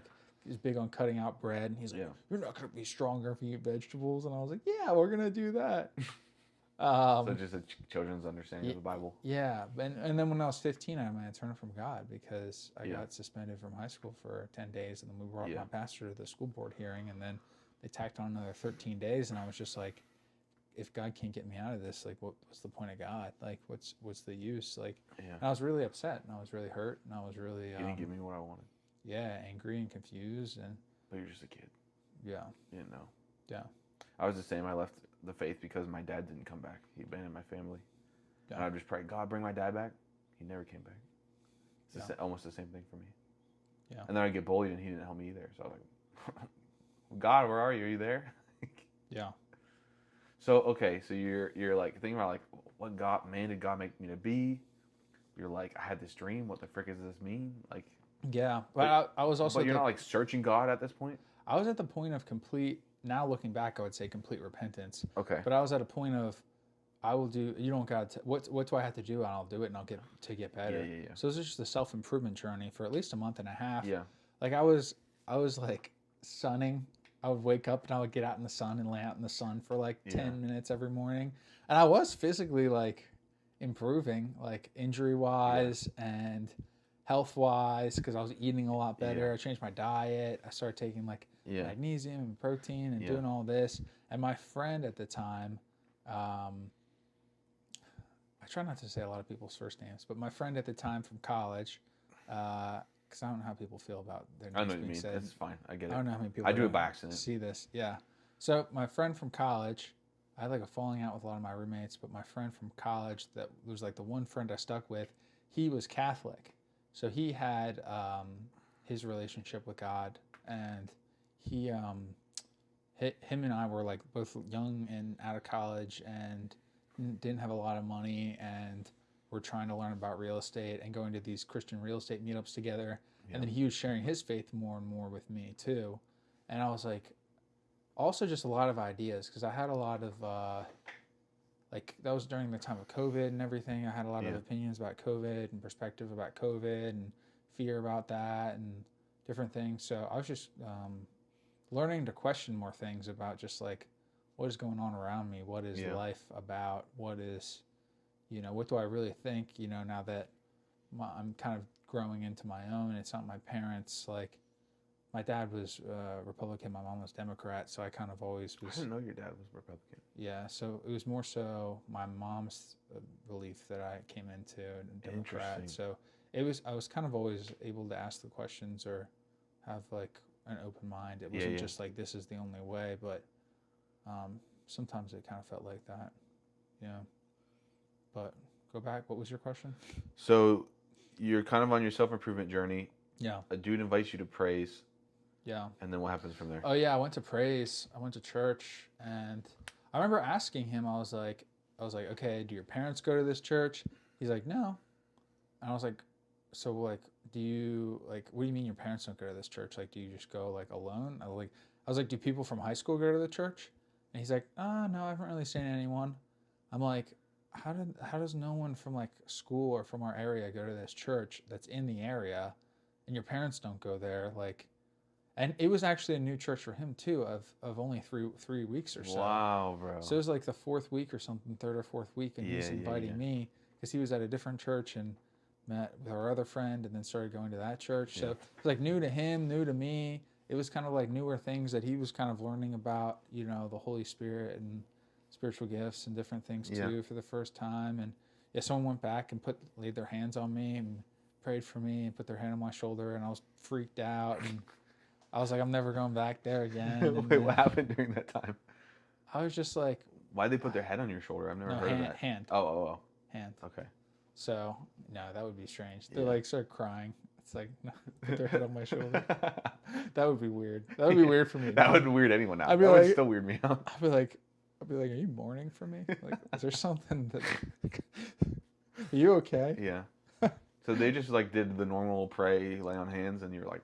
Yeah, just standard stuff now. Yeah. But it was freaking me out because it was so much paradigms and ideas I had, and I was also, it was very different. Like there was a lot more structure to my church growing up about like, okay, stand up, read this on the screen. Okay, now sit down.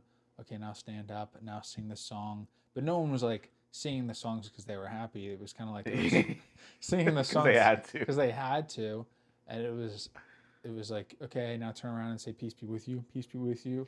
But it wasn't like heartfelt. It didn't feel like, at least. Just plain pretend. Yeah, it was just kind of like, shake your hand. Okay, you showed up to church. Good job. See you next week, kind of a thing. That was just my perspective from growing up. Yeah. But then, this church was different. Like the worship was longer. Yeah. And I remember I think the first time I ever went, there was like the one girl who I ended up being she was in the youth. I was the youth leader, but when I first went there, I think she did like a dance. I think they had her, it was her or her dance company or whatever, and they did a dance on stage. I was like, what the heck is going on? Like, this place is different. Like, yeah. And I went back. So at one point I went back and I found the exact date. Because I got saved. I think it was October 6th of 2022 is when I got met in the dream, and I was within church. I think it was 13 days later, and I know that because I went back and looked at the calendar. It was either October 6th or 9th that I got met in the dream. I think it was the 6th. But so I watched the first sermon. I watched the first time I ever went to praise. I watched the live stream on YouTube. Yeah. Just to be curious about what it was like, and Adam was up there, and he was like wearing a T-shirt, and it was fun to just look back and. Man, think about that. What was my first experience like versus now? Yeah. I did that like last year. So you're just kind of like getting into it, and then just right then I meet you. Like, all right, there I am. Yeah, I mean that was. I thought you were more in when I first met you. A couple months. I was in. It was October, November, December. When I first met you, I thought you were saved for longer than I was. No. Not because of like you said or did or how you acted or something, but I just assumed. I was like, oh, he's already at this church. He must have been going here for a while. Yeah. And you're like, no, I just started going here. I was like, what? I was in a purity group at that point too. We Yeah. were driving up to Harrisburg, driving like 35 minutes to a different church, and I was in a group where we would, we'd talk about purity and growing in purity, like sexual integrity. And yeah. So I was in that group. So as interesting. well. I did this all solo. My whole like walk was just like me talking to God, and He would talk to me all the time. Like even before I believed in miracles and stuff, all the time, bro. Yeah, that was for me. I was like, I learned that people could hear from God, and I started begging God to speak to me. Yeah. And He had already, like, I had that dream, and I was having other dreams as well. That's so interesting. But it was never like a God does it dialogue. so different. Isn't that weird? Yeah. He talked to me when I was an atheist, and He continued talking to me regularly for still to this day. Yeah. And then I met other people, and they're like, I've been a Christian for 10 years, and I believe in miracles, and I've seen healings, and I've prayed for healing, and I've never heard from God. I'm like, God is so interesting, bro. It is interesting. Yeah, I knew, all I knew is this, like, if someone else could hear from God, I knew that I wanted to. I didn't necessarily, I don't think I had a negative belief about if I could or not. Yeah. I was just like, if they can, I want to. Yeah. If God still speaks to people, I want to hear Him speak, and I would just beg Him to speak to me. Like, when I first started, it was like, I would beg God for like an hour, like every night probably, and I don't think that's an exaggeration, but I was just beg, God, I want to hear Your voice. I want You to speak to me. If I remember, I it was like 2 weeks of that, or 3 maybe, and some of these things took a little longer for whatever reason, and I just got to a point where I was like, I want to hear what You had to say, because I don't want to guess at what Your best is for me, and I want to build Your kingdom. Yeah, and bro. it took me searching my own heart to find out the reasons why, and I remember that was like the big breakthrough. What reasons why for what? For why I wanted to hear from God. Wow. And when you figured out why, and then you started hearing? Yeah, it's like I finally got to the point where it was like the breakthrough point in prayer. Yeah. And it was just like when I got the realist with God, and when I finally searched in my own heart and found the place where I'm like, yeah, this is why. So I thought you were going to pull out your phone and pull out a verse or something. No, I got my Bible right here. Yeah, the dagger. Look, the fidget spinners to keep me focused on what you're saying. Yeah. Believe it or not. We could keep talking about that, or we could. Yeah. I mean, I did prepare a little bit. Yeah, let's switch to something else. Let's see what else, because I think this was a good setup. Enough, story and yeah. I don't know how long. Testimony. Let's just try out whatever, and then we'll edit whatever's Yeah. What we got. So the first topic I had was leaving the 99 to get to the 1. And the scripture that we were going to have for that is the parable of the lost sheep. Yeah, bro. Now the tax collectors, and this is in Luke 15, 1-7 ESV version. Now the tax collectors and sinners were all drawing near to him, and the Pharisees and the scribes grumbled, saying, "This man receives sinners and eats with them." So he told them this parable.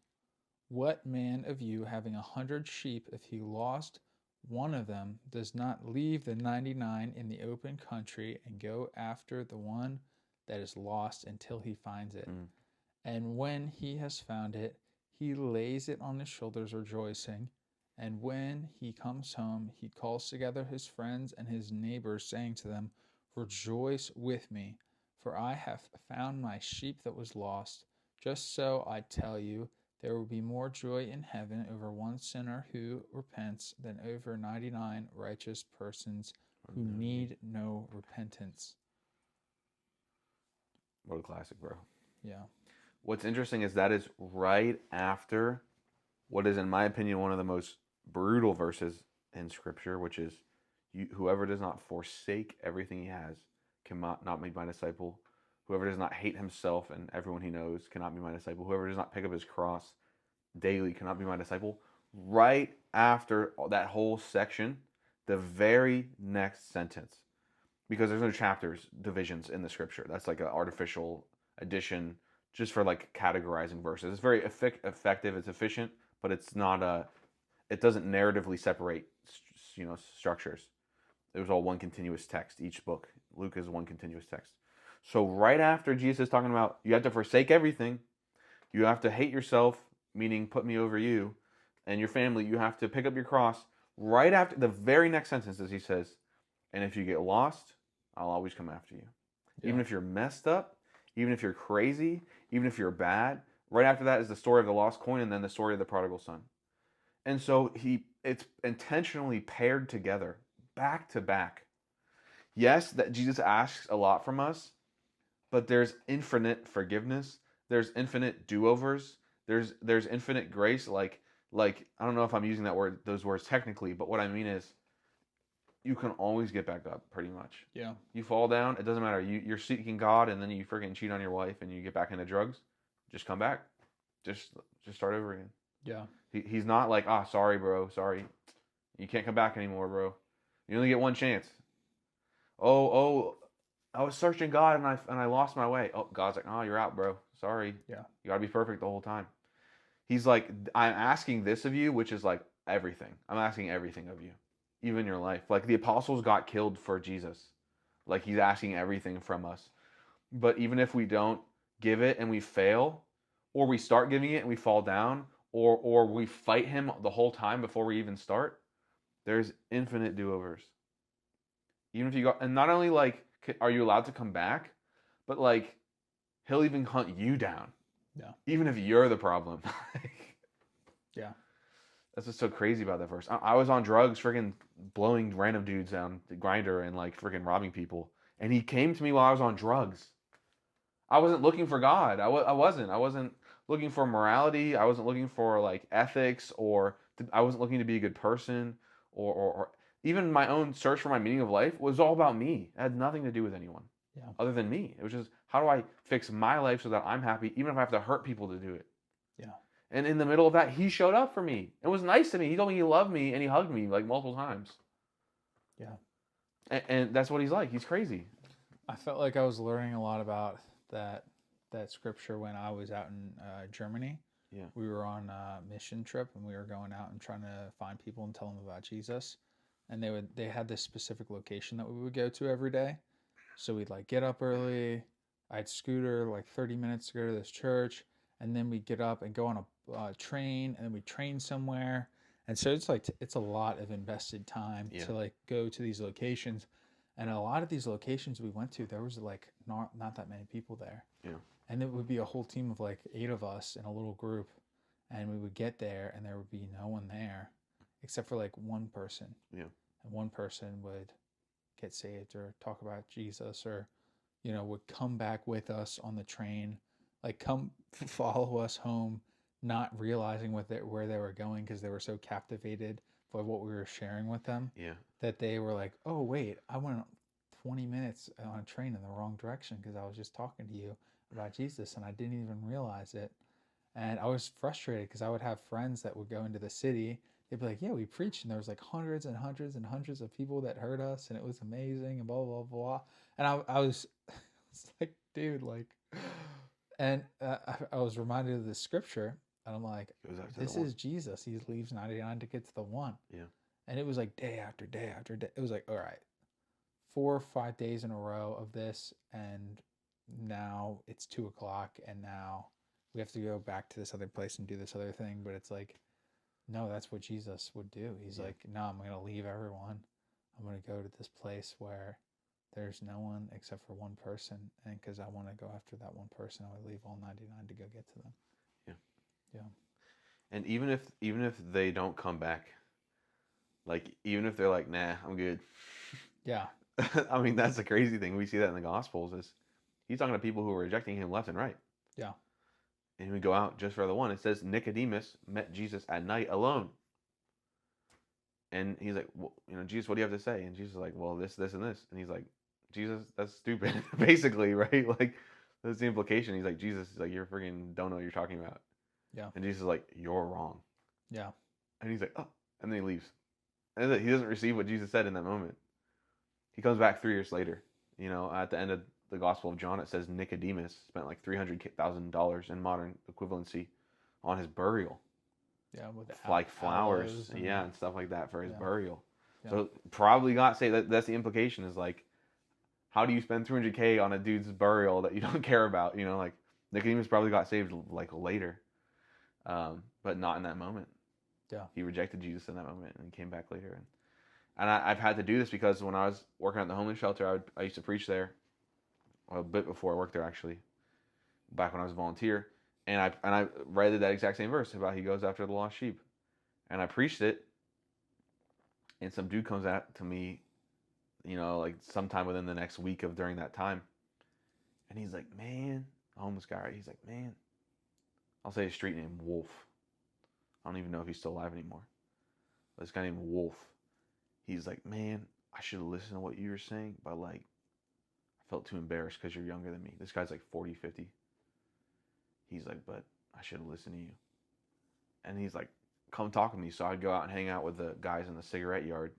They just smoke, and I'd play like Scrabble and stuff with them. And he just sat there for 2 or 3 hours, told me his whole life story and all this tragic stuff he went through. And then I go back the next week to see him. He's gone.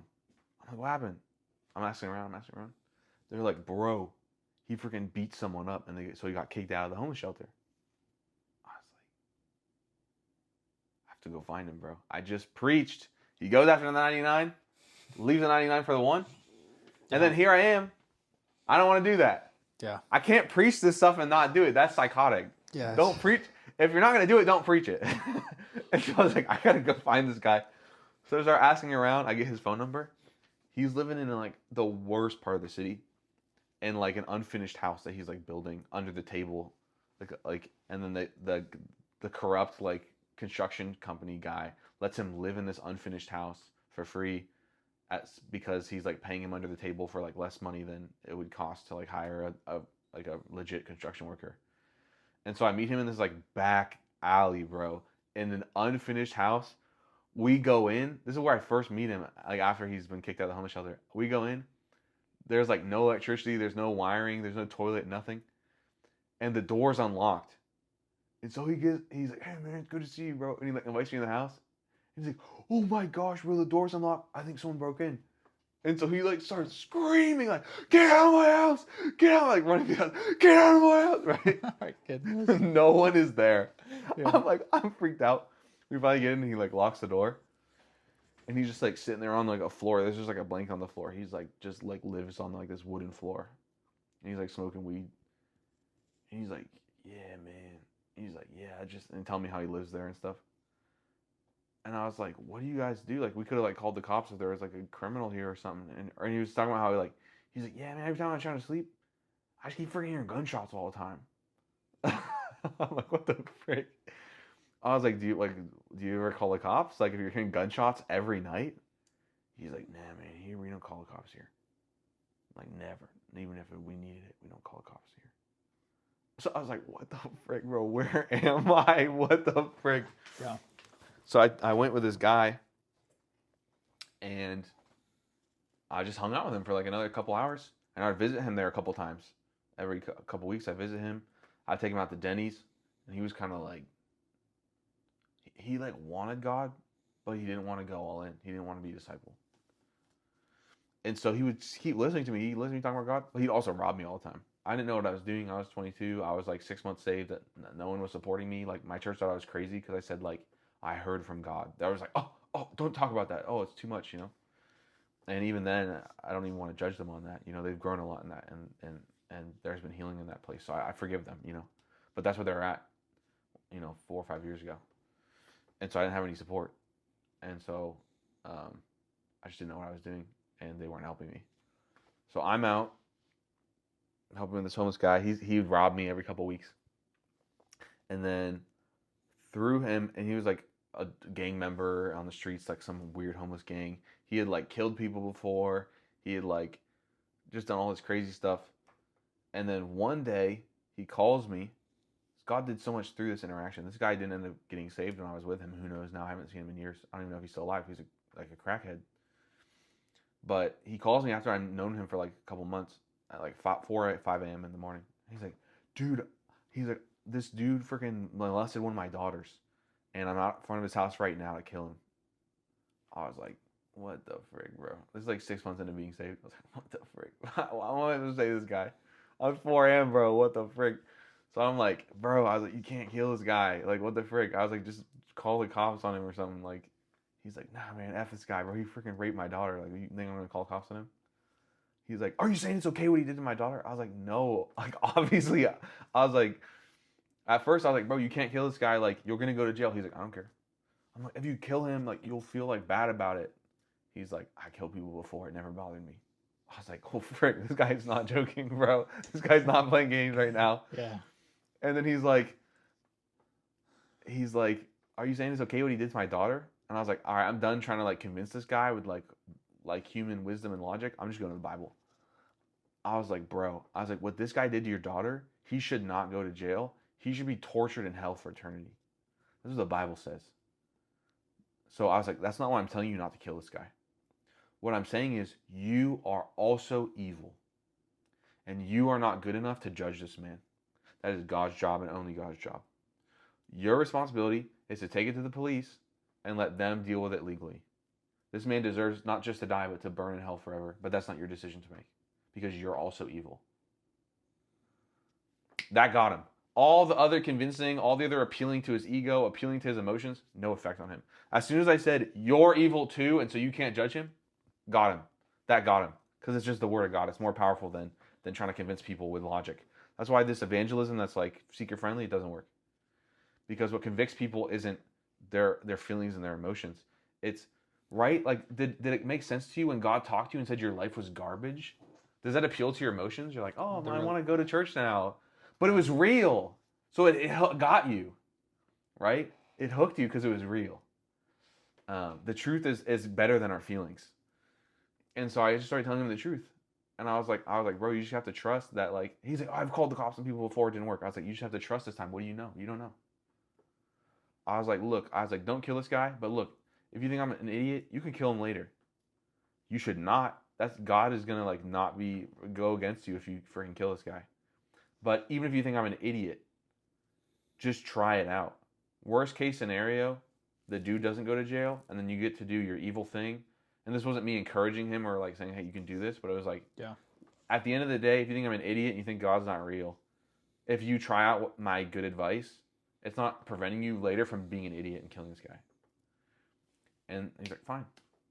He's like, you're right. Oh, no, he didn't even say that. He hung up the phone on me. I was like, bro, you can't kill this guy. Like, you're too evil, blah, blah, blah, blah, blah. He's like, all right. Hungs up the phone on me, bro. And like, I was talking with his gang members, and his gang were there on the phone with me, like, talking with me. They're like, are you saying it's okay this guy raped his daughter? I'm like, bro, no. I'm saying you can't kill him. I'm not saying it's okay. And so he hangs up the phone on me. I don't hear back from a week. For him from a week. I'm like, bro, that guy's dead, bro. That guy got murdered. He did not sound convinced at all when I was talking with him on the phone. Yeah. He calls me back a week later. He's like, I did what you said, bro. He's like, we beat him up, and then we took him to the police, and they freaking got him, bro. That guy's going to jail, bro. That's good. He's like, I took your advice. It was right. Yeah. He's like, that guy's going to jail. I was like, dang, that pedophile's alive now, in jail. Hopefully he can get saved in jail. Yeah. Because of this guy. Then I meet his cousin. His cousin's a heroin addict, demon possessed, but I didn't understand that at the time. He said that he would hear voices in his head that would tell him to hurt himself and do drugs, and that he was on every type of schizophrenic medication, and he showed me. And he said he had no effect on him. Because his was not a medical issue. His was a spiritual issue. Yeah. I believe that you can have demons talking to you, and you can have schizophrenia, and that those are separate. And you can have both at the same time, which I believe that I had. And I believe schizophrenia is a medical thing, and I believe that demons is a spiritual thing, and do you know what I mean? Like, you need the solution depending on what issue you're dealing with. And this guy wasn't schizophrenia because the pills did nothing to him. He still heard the voices, and then he said it didn't lessen at all, and he was on the max dose for like 2 or 3 different schizophrenic medications. It did nothing to him. So he wasn't schizophrenic, but I didn't understand that at the time. And I would take him to church all the time. He ended up getting saved. And he died. Someone murdered him, actually. Someone spiked his heroin with fentanyl. He died. Gone. And, but he was a Christian. He was a messed up Christian, but he was a Christian. There's no such thing as a good or bad Christian. You're a Christian or you're not. End of story. And if you're a Christian, you're counted as righteous. End of story. And no one knew how to help him. I didn't either. I didn't know about spiritual demons and stuff. So he died, but a week before he died, he texted me. He said, Diego, God is so great. He never robbed me. He never asked me for money. He was just such a pure soul. All he would do is call me every week and ask if I could take him to church. This was the cousin of Wolf. So he ended up getting saved right before he died. He overdosed. Someone murdered him because they spiked his drugs with fentanyl. And that guy got legal charges. The guy who did that to him, he got a murder charge. Says that you can't lie about what you're putting in your drugs, and it killed him. He overdosed and died. But Wolf never, when I was with him, got saved. I kept meeting with him every week. I'd take him to Denny's. All he did was rob me, lie to me, ask me, like, oh, I need medicine for my daughters. It was for drugs. Oh, my glasses broke. It was for drugs. I didn't understand that at the time. I was just this young kid. I didn't know what I was doing. So I'd give him the money at first. And then after his cousin died, I was like, I'm never giving homeless people money again. Because even if they're not doing drugs, that's something that most of them struggle with. And I love them and I want them to not die. And sometimes giving people money is enabling them to hurt themselves. Yeah. And so sometimes loving people is saying no. God does that with us all the time. Mm-hmm. God, let me date this girl. God's like, no, she's not good for you. It's going to hurt you. It's going to hurt her. No. God, why are you against me? Right? And it's like, he's not against you. He's trying to help you, but you don't understand that. And this guy was the same way. I was trying to help him by not giving him cocaine money, but he thought I was against him. So he finally after months of being with him, he screamed at me, cursed me out in front of the homeless shelter, told me, and he was lying, I need money for my broken glasses. I was like, no, you don't, bro. I was like, I finally learned. I was like, no, you're just lying to me for drug money. I didn't understand he was doing that originally. I thought he actually needed medicine and stuff for his, daughters and stuff, but he was lying because he was a drug addict. What are you going to do? He wasn't trying to hurt me. He was broken and would just do anything to help himself. It wasn't because he hated me. It's just because he hated himself and he needed any opportunity to just try and get this false solution. I was the same way, not with drugs, but with sleeping around, with money, with my career, I was the same. And so he did not get saved, and that relationship ended with him trying to rob me again. And I finally figured it out. And I was like, I said that you're not asking for your glasses, you're asking for drugs. Even though he's telling me it's for glasses. And he's like, F you. And he left. And I never saw him again. And is he dead? Is he alive? I don't know. Is he saved? Maybe he got saved. Maybe God planted seeds there and grew it in some other, who knows? But that's not our business. Our business is to love people where they're at, even if they're in a crackhead in an unfinished house, freaking smoking weed and crying, and they're beating people up at a homeless shelter and they're robbing you. You still have to love them. You still have to hug them and care for them. And insofar as you're not hurting them, help them in any way you can. Yeah. And that doesn't mean you kill yourself in the process.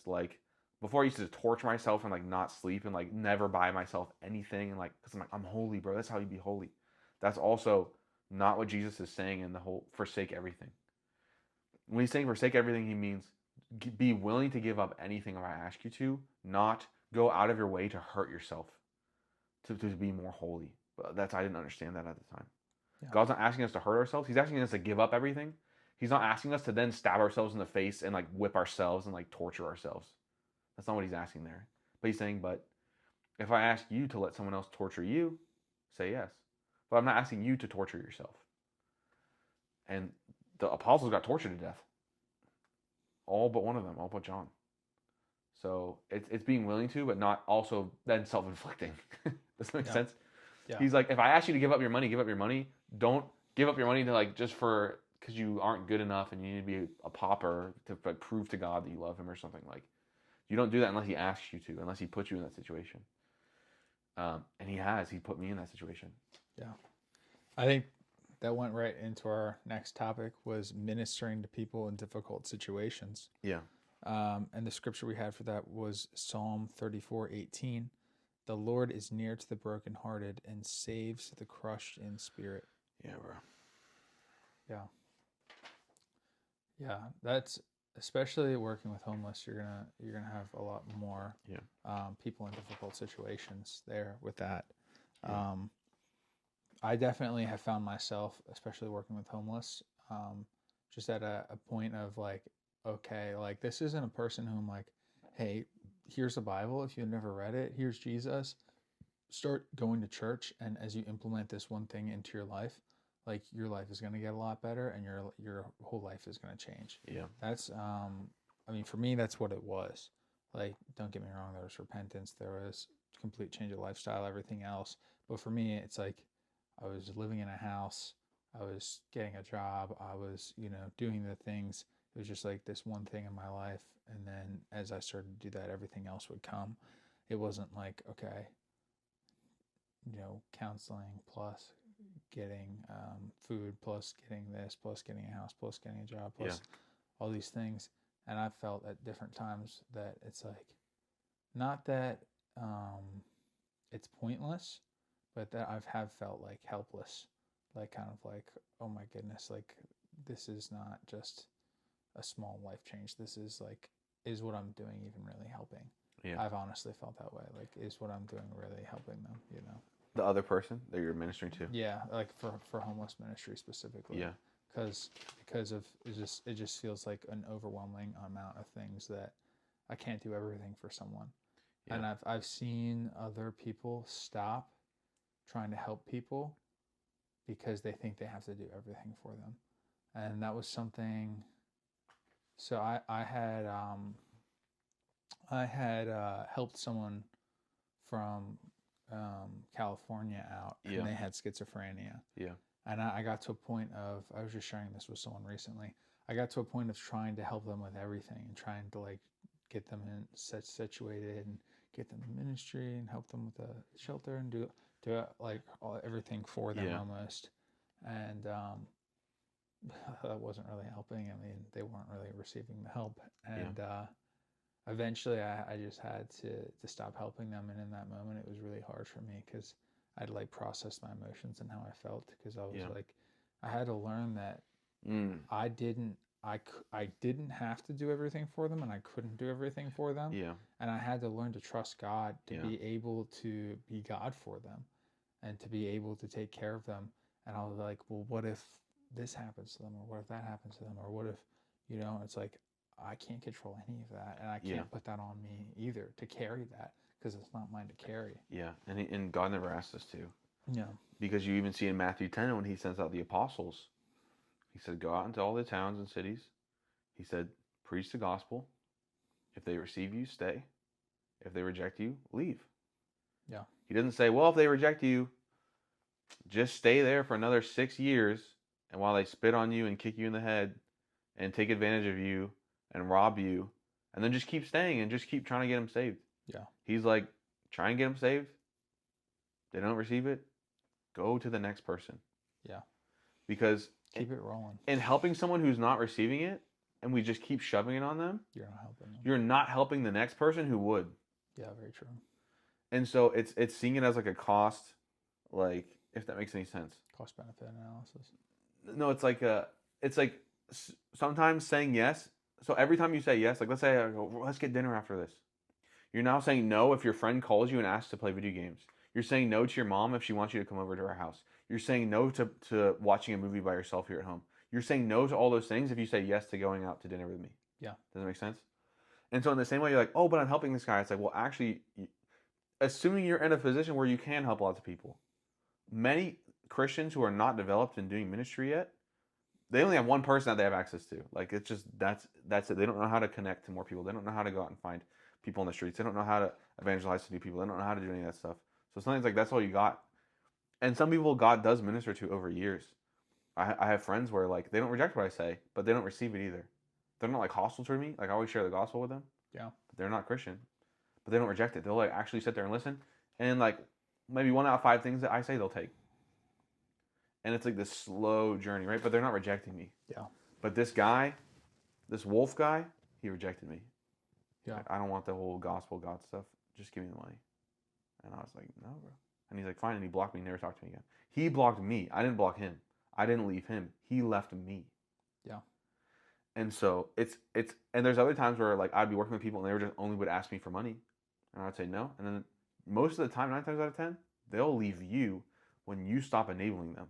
Yeah. Our job is not, as Christians, is not to enable people, it's to help people. Yeah. Giving a crackhead money is not helping him. And so you're like, bro, and I tell him, like, I'm not here to give you money. I'm here to take you out for lunch every week and tell you about God and be kind to you. If you're not ready for that, to go to church and read the Bible yet, I'm here to be kind to you and still be your friend. Right? And some people are like, I don't want to be your friend. I don't want to hear about God. I don't want any of that. I just want the money, bro. Yeah. And so those are pretty easy to like sever, but when you have the fear, the anxiety, the like fear of man, self-judgment, self-criticism, the devil's in your head, it's even hard to say no and leave those situations. That was the hardest part for me, was like, Yeah. you know what I mean?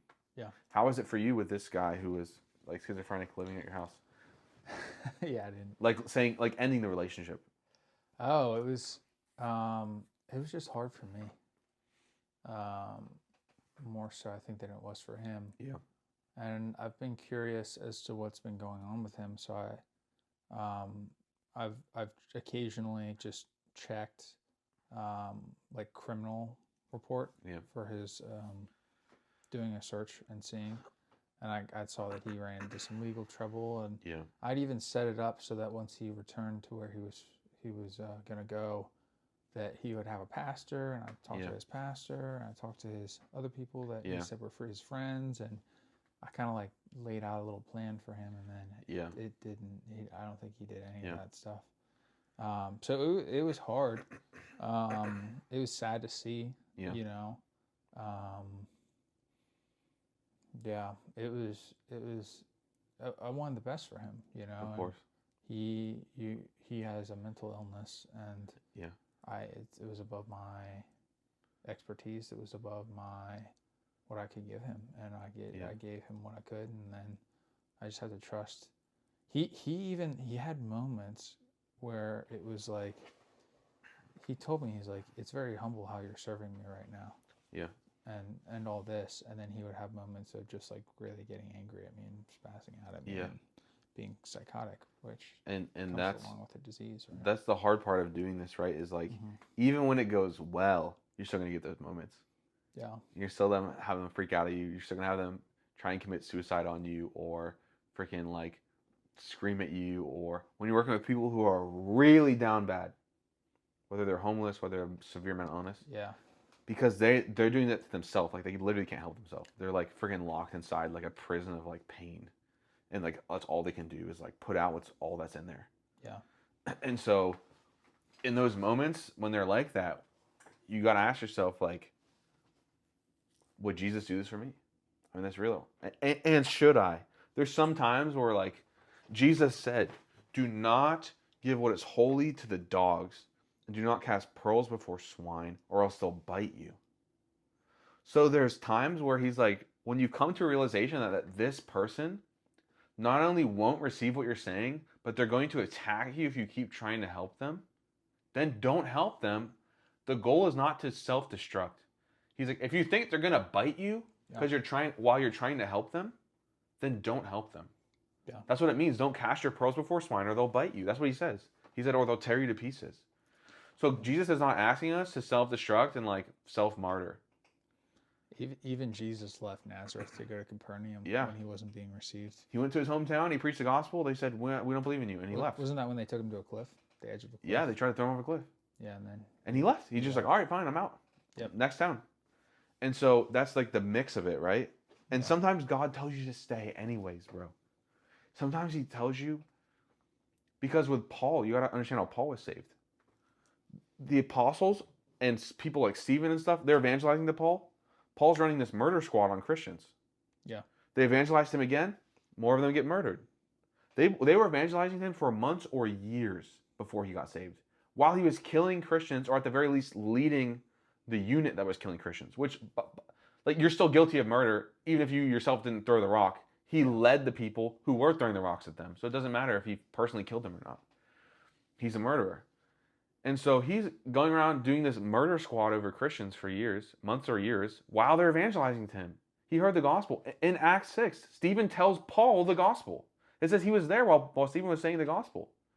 So Paul's received the gospel. He's heard it multiple times. They're constantly telling Paul that they love him, and that they're for him, and that Jesus loves him, and he just keeps killing them. And then years into that, months or years into that, he has a vision, or whatever you want to call it. Jesus knocks him on the ground, knocks him blind, and says, "Why are you persecuting me?" And then he gets saved. So even still, there's the general rule is, if you think they're going to hurt you, don't do it. Like, if you're confident, like, I'm going to go here and they're going to hurt me, like, no. You don't always know. Sometimes it's just you being fearful, and it's not reality. Like, sometimes I used to think all homeless people were dangerous Only a couple are. Most of them are chill. Yeah, there are times when Paul was gonna go Right. somewhere and they were like, "Hey, you might die." And Yeah. he's like, "Yeah, well, I already counted the cost." Yeah. So there's a general rule, which is if you think they're going to hurt you, don't do it. Yeah. But then there's still a special exception, which is sometimes God's like, do it anyways. Yeah. Right. And Jesus talks about that. He says, it says you can't eat. It says that you can't eat the bread of the priest unless you're a priest. But David, while he was trying to save his life to obey God, ate the priest's bread. And it doesn't say that it was a sin in the Bible. And so there's the general rule, but then there's special exceptions where God's like, I know this guy's crazy, and I know he's looked kind of dangerous, and I know, but I want you to go anyways. Yeah. And that's with the man it says there's a man who has a legion of demons in him. He's cutting himself, he's screaming, he's butt naked, and he lives in a cemetery and he kills people. That's no way to live. And no one will go near him. Yeah. Because he's a murderer. Like, he'll kill you. He's insane. He's like he's like demon possessed, insane. Like he's like a wild animal. Yeah. He's not like a man who's like cunning. He's like a wild beast who's like screaming and like cutting himself, and like living in like insanity. And Jesus is like, all right, let's go and talk to him. So there's those special exceptions, right? He does that after he says, don't cast pearls before swine, or else they'll rend you and tear you to pieces. And then he goes, all right, then let's go see this guy who's murdering people and is demon possessed. So there are special exceptions, right? But as a general rule, if you think it's going to hurt you, don't do it. But when I would go on the streets with crackheads at like 1 a.m., I felt peace about it. And I could feel a shield of protection around me. I'd be on a street corner in the middle of York City, 1 a.m., with a crackhead and a crack dealer right next to me. I'm talking with them. Guy smoking crack in front of me. And I'm like, I feel fine. I know I'm safe. When I went into these back alleys with this homeless guy, in an abandoned house or whatever, unfinished house, I knew I was safe. But there's times where I'm like, don't go, and I wouldn't go. So that's also, you still need to rely on God in all these things. Yeah. And you're going to get hurt. I promise you're going to get hurt. If you do this stuff, you will. And that's part of suffering with Christ. Paul says to Timothy, suffer with me as a good soldier for Christ. You're going to get hurt. I've had people kill themselves on me. I've had people overdose on me. I've had people threaten and scream and etc. Some of them got saved and some of them didn't. Even the ones who got saved still tried to do so. I had a kid who got saved. He hung himself on me. And the rope broke, so he lived. But he still hung himself on me. I've had people try and kill themselves, like in my house, who I was like ministering to, and then blame me. Like, you're going to get hurt. But it's worth it. That's what it really means to go after the 99. It's like, metaphorically, he's going through the bush, and the sheep's lost in the forest, and the freaking thorns in the forest are like scraping you, and like freaking wolves are biting you, and you're getting like ticks and mosquitoes. Like, that's what it's like to really go after that lost sheep. It hurts. Yeah. But it's worth it. And if God calls you to it, He'll protect you. Unless you're supposed to get martyred. Yeah. As long as you are. Yeah. And it's brutal, and that's your life, and that's the Bible. And I knew, I was like, if I die, I die, but I'm going. Yeah. Yeah, for sure. That's isn't it nice how seamless these topics all go together when we pray about which topics to talk about, and then we just talk about them anyway, regardless of if we use this paper or not. Because you said that's being a martyr, and that's what it is. And sometimes you gotta lay it all on the line. Yeah, bro. And the next topic is laying it all on the line. That's so funny, bro. That's actually crazy. It's pretty funny. This is scripted. Yeah. And I know you glanced at this beforehand, but it's just fun to see. I didn't even remember what was on the list. Yeah. So, laying it all on the line, the scripture that I had for this was Luke 14:33. So therefore, any one of you who does not renounce all that he has cannot be my disciple. And we already talked about that a little bit. Yeah. Do you want to talk about what that's looked like in our own lives a little bit? Yeah, go ahead. Yeah. It's been easy. It's been an easy walk for you.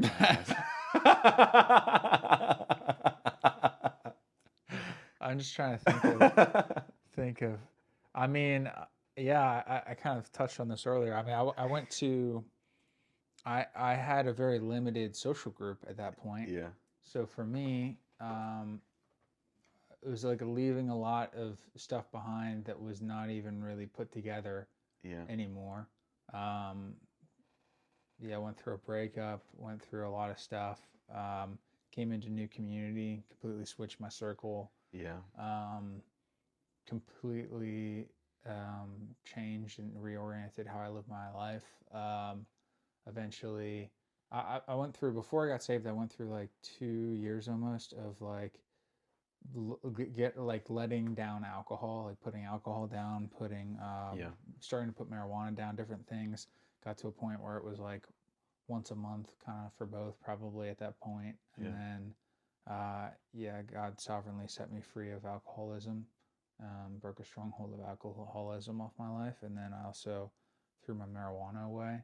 So that was a lot of like just getting rid of everything that didn't align with um, Jesus, you know. It says, I was just reading it again. So therefore, any one of you who does not renounce all that he has cannot be my disciple. Yeah, bro. I mean, I completely changed the music that I listened to. I used to run a music account on Instagram, Alt Artists Daily, where I would shout out all artists that I would listen to, music I would find, and I was really doing that for a long time. Eventually, someone put me onto Christian rap, so I started listening to Christian rap. That was my first I know so many intro. people who got into Christian rap. Bro, Everyone makes fun of Christian rap. it's so I know good. so many people who got into Christian rap. So I was working out, and I would work out and That's listen to awesome. Christian rap, and then it was like the music I would listen to it, and I would hear how sad these people were and how depressing it was. Eventually, after a while of listening to Christian rap and finding other Christian music, I got rid of all my music. Yeah. Deleted all my playlists that were like, the one was I think over 76 hours or something like that of music that I had found. Deleted it. Send it to the abyss. Yeah, deleted it, and then it was like hard because it's not like always so seamless. Yeah. It's not like, oh, I deleted I 76 feel great hour. immediately. Yeah, I deleted 76 hours of music. Now I automatically have 76 hours of good music. Now. It's like, no, it takes time to build that and define that. So I've liked the Jesus movement music with oh my goodness gracious, Randy Stonehill, is that his name? Yeah. Is that his name? I don't know, bro. So there's these, is Larry Norman was one of them.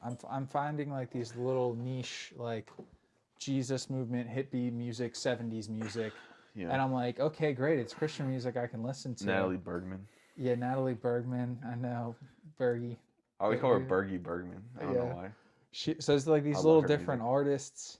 Even as we see some people like make Christian music and then go back to making just like awful secular music again that I can't listen to. But it's like I can listen to the stuff that they used to make. We'll be praying for them. Yeah. And but yeah, I mean, threw away a lot of my records. Threw away all my records at one point. At one point, got convicted to sell my Xbox. Got rid of my Xbox. That was difficult after a very long time of being kicked off of Xbox, or my Xbox shutting off like seemingly supernaturally several times. Yeah. I mean, the list just continues to go on and on. And I mean, that's what following Jesus does. He works a lot of things out of your life, whether you're ready to give them up or not, and works with you until you are ready to give these things up. So that way he can make room for the things in your life that need to be there to continue to grow with him. It's just so much easier to decide at the start. Yeah. Because that was for me, by the grace of God, and only the grace of God, I for some reason had enough understanding of the Bible. Very misunderstood, but at least I understood at least enough to know that before I started, he was asking everything. Because again, that was the verse I got saved on. I didn't know about grace. I didn't know about salvation by faith and not by works. And I didn't know about this. I read it. I read the verses. I didn't understand them. Yeah. But for some reason, I had enough understanding to know that if you're starting this, you got to be all in. Yeah. And so I was all in from day one. Yeah. I didn't know the full extent of what that meant, but as far as I did, I know it meant even dying. Yeah. I knew that from day one. And I was like, I'm in, bro. Because I've tried everything else, and everything else is freaking poison. And it's killing me. So I'd rather do this thing that's good, and even if I die, than do poison that's already killing me. And unfortunately, so many people, they're in an ungodly lifestyle, and they still feel like okay. They don't feel great, but they feel okay. I'm like, is it really that bad? Like they settle. And yeah, they settle, bro. And I see them get like stuck in it, bro. It's like being lukewarm. They'll be going to church. Yeah, exactly that. I see Yeah. so many people get stuck in that. It's exactly what Jesus said. He said, when the seed is sown, he said some of it falls in rocky soil, and they fall away because it gets difficult. He said others, they're sown on weeded soil, soil full of weeds. And he says the weeds will choke them out and kill them. And he says the weeds are the cares and the worries and the pleasures of this life. He says that takes away people's salvation, that they die. And so lots of people hear the gospel, but they don't make it all the way. So some people even hear the gospel and they get excited and they start going to church, but they're not there. And they die. And Jesus told that parable for a reason. He's like, just because someone receives the gospel, it doesn't mean that they're going to make it to the finish line. He says in Revelation, he's rebuking a church, and he says, only he who persists until the end will be saved. And it's knowing, like, we're not signing up for Jesus for a weekend or for a month because I'm having a bad time with my girlfriend and let me try it out for a month and then go back to what I'm doing. But Jesus is like, it's a marriage covenant. It's like, till death do us part. Like, do you want to marry me? That's salvation. It's not a weekend. I was having a bad day, and you got a cute little groundhog out there eating your plants. Oh wow, he's so close. He's eating the little like sprouts out there. Is he eating right this second? Can you see him? Yeah. I can see him. There's two. Oh, there's another one. What the heck? Oh, because he's not eating now. He's eating. Yeah, he's right there. He's just. Can we stop for a second? Yeah, we can pause. Is that just one? That's all I see is one. Oh yeah. Wow. He's just vibing out. He's vibing out. I feel like he saw us. He's I appreciate they just eating that. Those are weeds. I pull those weeds. Well, you got a little helper now, bro. I should get a little fence, bro. Why? He's eating the weeds. I should get a fence and have him inside my fence, and then, Like lock him in like a Minecraft. Like have him be my pet. He probably dig under it. He probably dig. Yeah, he'd get out. It's a groundhog, bro. It's not a groundhog. That's a groundhog. Is it called a groundhog? Mm-hmm. Yeah, you're right. It is a groundhog. I was thinking prairie dog. I was like, no way. No, they're skinny. And that would be sick. I'd rather have prairie dogs. Groundhogs are cool though. Yeah. They look cute. Yeah. Cute and dumb. Cute and dumb. Like, look how dumb he looks when he's eating. I was going to make a joke about that. It wasn't going to be a bad joke. I was going to say just like me, but that's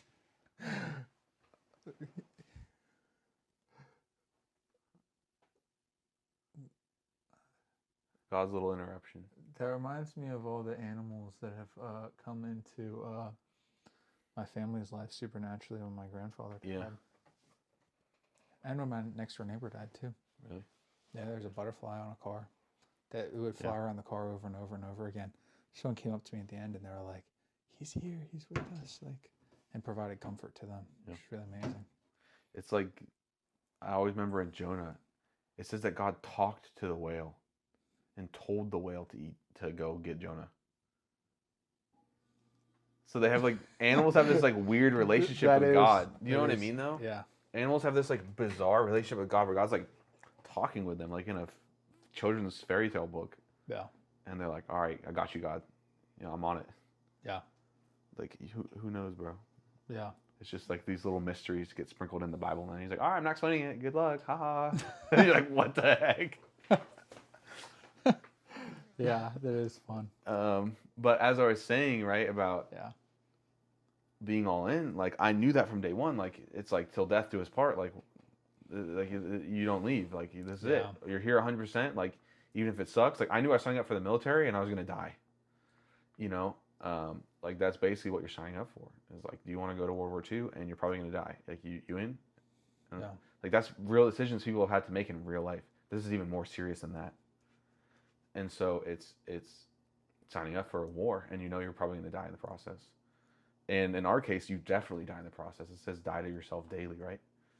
So I was like, all right, I'm so much happier when I die to myself. Yeah. When I actually like repent from that one thing I've been holding on to for a while, or I like finally let go of it, or I just threw away Pokemon games. Yeah. I just got rid of it because I was realizing I was like getting addicted to it, and it was not good. You sent me that video and stuff too, but even without that, something else I saw. I was just like, you know what? I just gotta get rid of this in my life. Yeah. There's days where it's like, filling up the trash can of stuff you're repenting from. I had days like that where it was like bags after bags after bags after bags. Yeah, I know what you mean. And yeah, I mean physically, like reality. And it's a process, you know. Like Yeah. I used to swear all the time, Oh my goodness. and I thought it was fine if it was like not mean. Yeah. You know what I mean? I thought if you're like swearing at someone, like obviously that's bad. But if I'm like, "What the hell's up, bro? It's good to see you, bro." Like, what the f? Like, I thought that was fine because I'm like, I'm being nice. I'm like being like kind and like I thought that was okay. That's a social. But I got convicted, you know. Social faux pas. And what someone told me, this girl at church, wonderful girl. She's like, Diego. She's like, even if you feel like it's fine, and even if it is fine, let's say hypothetically it is, some people it's gonna upset them. And so to be kind to them. Oh my goodness, yeah. To be kind to those people who get upset by it, the kindest thing to do is to not say this, because even if she says this is common in church, a lot of people get upset by that. And to love them well and to be kind to them, it's something good to give up, even if you think that it's you're doing it in a way that's okay, for out of your love for them. And I was like, bro, she's right, bro. And then I couldn't stop swearing. I was like, oh, I thought I could just stop, bro. I can't stop. God, I thought I had control over this. It's controlling me. Like, help me. It got what finally convicted me when I was reading the scripture and the Pharisees were talking to Jesus and they're like, pretty much saying like, oh, like you didn't wash your hands, you're defiling yourself. Yeah. And Jesus says like, no, do you not know that it is not what goes into one's body that defiles them, because it is expelled. Yeah. But what comes out of a man's heart. Yeah. Is what defiles them. I was not. And I was realizing, I was like, wow. It's like I've been defiling myself by cursing. I've been defiling myself by swearing. Yeah. That was a huge revelation for me because I remember specifically after I got saved, I was at, I think this was after. I was at a concert, like right after. And I was talking to someone and they were Christian and they believed in prayer. She's like, I believe in the power of prayer. And I was like, that's kind of crazy. Like, okay, cool. Like, and I was cursing. She was like, you stop cursing. And I was like, I'm never going to stop cursing. I was the same way. I said the same thing to this girl when she told me. I thought I never was going to. I was like, I'm not going to stop doing that. I said the same thing, bro. When this girl told me all this, I didn't receive what she said. I was like, you're crazy. And then a week later, I felt bad. And I was like, at least you didn't curse at her. I just smiled and nodded like, oh, yeah, sure, you know. And then I was like, I'm not doing that. Yeah. Now here we are 3-4 years later remembering that exact moment because it really like spoke to you. She was so kind. She was so kind to me about it. She was so nice. Yeah. Yeah, bro. Well, I think that was awesome. Oh, do you want to? Okay, let's actually take, the examples you gave for giving up everything was selling your Xbox and not listening to bad music. So, just to do this verse justice, okay? You underplayed yourself here because you've given up more than your Xbox and bad music. I've given up a lot. You've sacrificed way more than Xbox and inappropriate music. Yeah. What's been the like hardest stuff to give up? The hardest suffering you had to go through XYZ of this verse? I would say definitely my family. Yeah. My family has different theology that I don't believe aligns with Scripture. Yeah. And it doesn't align with Scripture. And they've not been supportive of me at all times. Yeah. In all ways. Yeah. And it's caused a lot of friction. Yeah. And I don't know. I try to answer that question. That was the first thing I thought of. And I'm like, I don't know, part of me doesn't know how this platform is going to be used. And I don't want it to come back on them in any way. Yeah. But at the same time, like, I was just reading a book of a friend I had met in Canada, and she was in Islam and defected, and she had to leave her family. She left her nation. She had to leave her country and start her whole life over. And I mean, that's the reality for a lot of people who accept Jesus around the globe, outside the United States especially, is that you're going to give up everything, your entire family, your entire identity. I had a lot of dreams that about real estate, about owning a bunch of properties, investment properties. That was like my goal. And the Lord had me go on missions trips, and I went on missions trips, and people thought I was crazy. And they're like wondering why I'm not working and doing these different things and different, even recently, ministry schools. I'm like, Lord, I feel like I should be focusing on work, but if you want me to go do it, I'll go do it. Yeah. And I mean, this podcast, like a lot. Yeah. Yeah. And who knows what else next? You know what I mean? Yeah, I don't know. You know what I mean? Someone was like, I had financial hardship for a long time, and then I had a big breakthrough, and someone was like, oh, well, that's good, and blah blah blah, and I was thinking, I was like in tears, and just like, yeah, but God could tell me to give it all away tomorrow. Why does that make you cry? Because it's like, I love God. Because I love God and I would do it for him. And it's like, it's just not about it was like a sizable check. It was like 15 grand after literally being on hardship for a very, very long time. And not just paying off a lot of credit cards and debts and stuff. Yeah. But it's like, I know that if he wanted me to give it away, I would just give it away. And it's just like a love for God and a depth and a personal and a depth and a relationship with God that's like, it looks crazy. Because he freaking did it, bro. Like, this is the craziest part about Jesus is he's God and he left heaven. That alone is crazy. Yeah, that would be lame. Just doing that, even if he didn't die on the cross, that alone is like, ew, you have to come back to the earth? Like, oh, that sucks. Like, and then he was poor. No one liked him. Like, it says that when he went back to his hometown, they didn't even call him his name. They're like, oh, you're Joseph's son. They were like, oh, you're Jesus. They're like, you're the carpenter's son. You're not like you're a carpenter from our town. They're like, he was a carpenter from their town. It didn't even matter. They're like, you're the carpenter's son. That was how he was known in his own hometown that he grew up in. So, like, he did not get any respect. He didn't do any miracles. So he didn't get to like show up like, yeah, bro. I'm like, yeah, they might look down at me, but like at least I'm doing all these crazy miracles. As far as we know, he was just a normal freaking dude who worked a crappy job doing basically construction work. And got no attention, no ladies. He had no girlfriend, virgin, celibate, single his whole life. No one's looking up to him. It said he had no stature, no beauty that we should look on him. He's just an ordinary, from the world's perspective, dude that's like uninteresting and unimportant. He's poor. And then he goes into ministry, and everyone's like, we hate you and we want to kill you. This is his whole life. Yeah. And then they beat him nearly to death, and then he has to choose to give up his own life. It says we couldn't even kill him. It says on the cross, in the Gospels, it says he gave up his own spirit. It doesn't say, and then he died. It's a verb saying that he was the one who chose to, like, he could have lived for 1,000 years on the cross. He could have at any moment walked down off the cross. So it's not like we crucified him, but we didn't kill him. He gave up his own life. He chose the exact moment that he died, and he could have lived for as long as he wanted. And he even had to end himself. And it was horrible, bro. It was freaking horrible. In those 6 hours that I spent in agonizing pain, less than 1% was what I heard in my head of what he felt for me. I don't know how I even got through 6 hours of that. It was agonizing, and it wasn't even 1%. And I don't think the worst pain was the nails or the whips or the cross, like in the physical aspect of like him choking and like, you know, stuff like that, or the lack of water. I think it was becoming the sin of the world.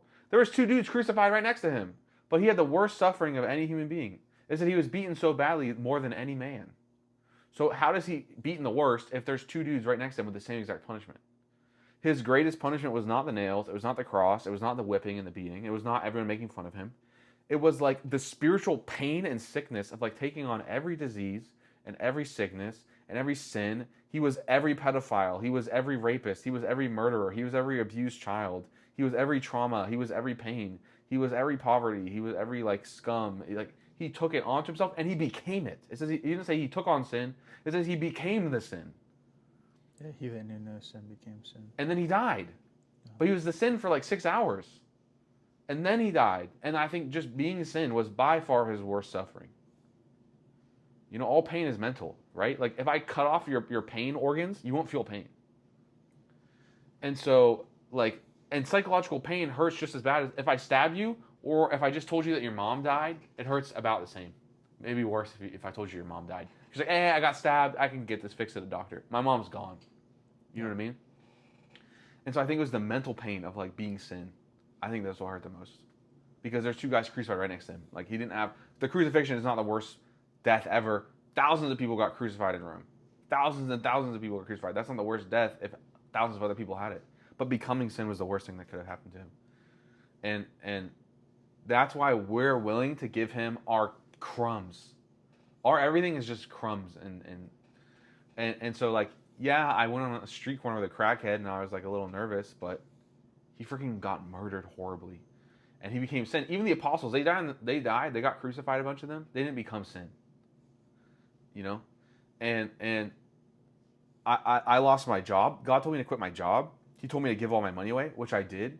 He told me, when I first started going to praise, I wanted to leave and start going there because I went to a different church. Because my other church at the time, God bless them, they've changed now, I've forgiven them. But at the time, they didn't support me. They thought I was crazy because I was talking about there's healing and I'm hearing from God and God is using me to help the homeless. And they would be jealous of me, and they've told me this, and I've forgiven them. We're chill. I'm friends with them. We still talk, you know. But they told me like they were jealous of me. They would treat me this way and that way. I wasn't supported. They regularly told me I was crazy. Like, and I was like, God, can I please leave and go to praise? And He said, no, I'm still using you at this other church. It's not about you. So I had to go to this other church still for a year where they didn't treat me right because they didn't know God's love for them. Not because they're bad Christians. There's no bad Christians. There's only deceived Christians and Christians who know the truth. There's no such thing as a bad Christian. And if you're a Christian, you're equal, deceived or not. But God still loves us so much that He wants to take us out of that deception. And so they were in deception and they treated me badly. And God told me to stay in it to help them get undeceived because He loved them. And He told me to keep staying there and to keep loving them. Yeah. This guy who's robbing me, he told me to keep loving him. And then that guy chose to leave me. I never left him. And all of these situations where like, bro, I freaking have had demons like give me nightmares for a year. Where like my dreams were like I would be held down on the ground and I'd be seeing someone I care about like get held down and get raped by like a monster. And I would like try to get up to like save them and the demon would just hold me down and like peel my eyes open. And I'd like wake up and like almost start vomiting because it was like so disgusting. Or I'd like have dreams where like demons would hold me down and they like cut all my like skin with like razor blades and then like make me eat broken glass for hours. And I'd wake up, I could still feel it. Yeah. I've had like people call me an idiot. I've had pastors get mad at me, you know, for XYZ, and for obeying not just what I heard in my head, but like stuff I read. Like the main stuff I got persecuted wasn't even like stuff that God told me. It was like, oh, it says here we got to do this in the Bible. Let's do this. You get persecuted. Yeah. And it's like, yeah, there are crazy people who think they're hearing from God and they're not. And like, yeah, you got to get rebuked, bro. Like, if you're not hearing from God and you think you are, you got to get rebuked because they love you and they're trying to correct you. But I was doing stuff in the book and they were still rebuking me because they didn't know that God loved them. Because these were good people who really did love God. They weren't false Christians or false teachers or false prophets. They were just deceived and they were real Christians. And God loved them. But real Christians are going to hurt you. And people who aren't Christian yet, that God's telling you to go out to this lost sheep, they're going to hurt you. And you're going to hurt yourself. And you're going to have to give up yourself. Like I give up everything. I stopped being gay. I don't blow Jews on Grindr anymore. I haven't dated or I haven't done anything sexual, pornographic, nothing like that in over 4 years. I haven't dated in about 4 years as well. I haven't had sex in 5. I don't date around anymore. I do ministry and leadership positions. All these girls, bro, that are interested in me. When God told me, He said I'm not allowed to date until He tells me. That's been for over 4 years. From that day, all these girls start hitting on me all the time now. Before that, no. Girls that wanted nothing to do with me. Church girls, I'd ask all these church girls, they wanted nothing to do with me, bro. And then God's like, you're done dating, bro. Now all these girls get interested in me, and He's like, no. And when I was 20, that would have been the deepest fantasy of my life. Oh my God, all these girls are into me. Now it's like nothing. It's like garbage. It's like, who cares? And because I'm married, bro. I'm married to God. And cool, I'm gonna get married one day. That's awesome. Cool. That's like there was times where I put that over God, and it was like, bro, yeah, I did too. I've seen people do that, and their marriage sucks. Like, they don't even get the thing that they wanted, right? Like, at least you could understand, like, okay, yeah, like, I'm definitely trading this for God, but at least I have this. It's like, you traded this for God, and now you don't have God, and you don't have this. Like, you just get nothing. You just get pain. And really giving everything up, it hurts at first because your brain is stupid and you're like, but maybe if I still watch porn, I'll be happy, you know? And then you watch porn and you're like, oh, frick, I feel bad. And it's like, so you don't have the joy of porn and you don't have the joy of having not watched porn. You just get nothing. And really why we give everything up is because God has something better for us. And it's suffering because we're not there yet, though, to like even receive it. It's like a little kid, you know, you give them $100, give $100 to a 2-year-old. So tell me how happy they get. They're like, this is stupid. It's paper. Like, where's my candy? Give them a 50-cent piece of candy. They're like, this is way better than this green paper that you gave me. Right? They don't care about the green paper. They don't understand. And God's blessings and God's commandments are like that. It's like giving $100 to a 2-year-old. They're like, but this porn candy tastes so good. And you're like, no, you're going to get sick later. Like, it's like what fell on the ground and is covered with like slime and is like fell in the toilet. Like, you don't want to eat that candy, bro. It's like it's not good. And the 2-year-old doesn't understand. Like, you ever see 2-year-olds like eat bugs off the floor? Like, I've seen them do that, right? Like dead bugs. I'll see a 2-year-old like eat off the floor. Yeah. And like they don't understand that they in their head they're like, oh, that's a good idea. Let me eat this like weird beetle on the floor. And then you'll see them eat it and they'll go like, and like spit it out, like pick it off their tongue, because they don't understand. And when you're growing in the Lord, that's what you're like. You're stupid 2-year-old, and God's like, trust me, bro, don't eat that bug. I got something way better.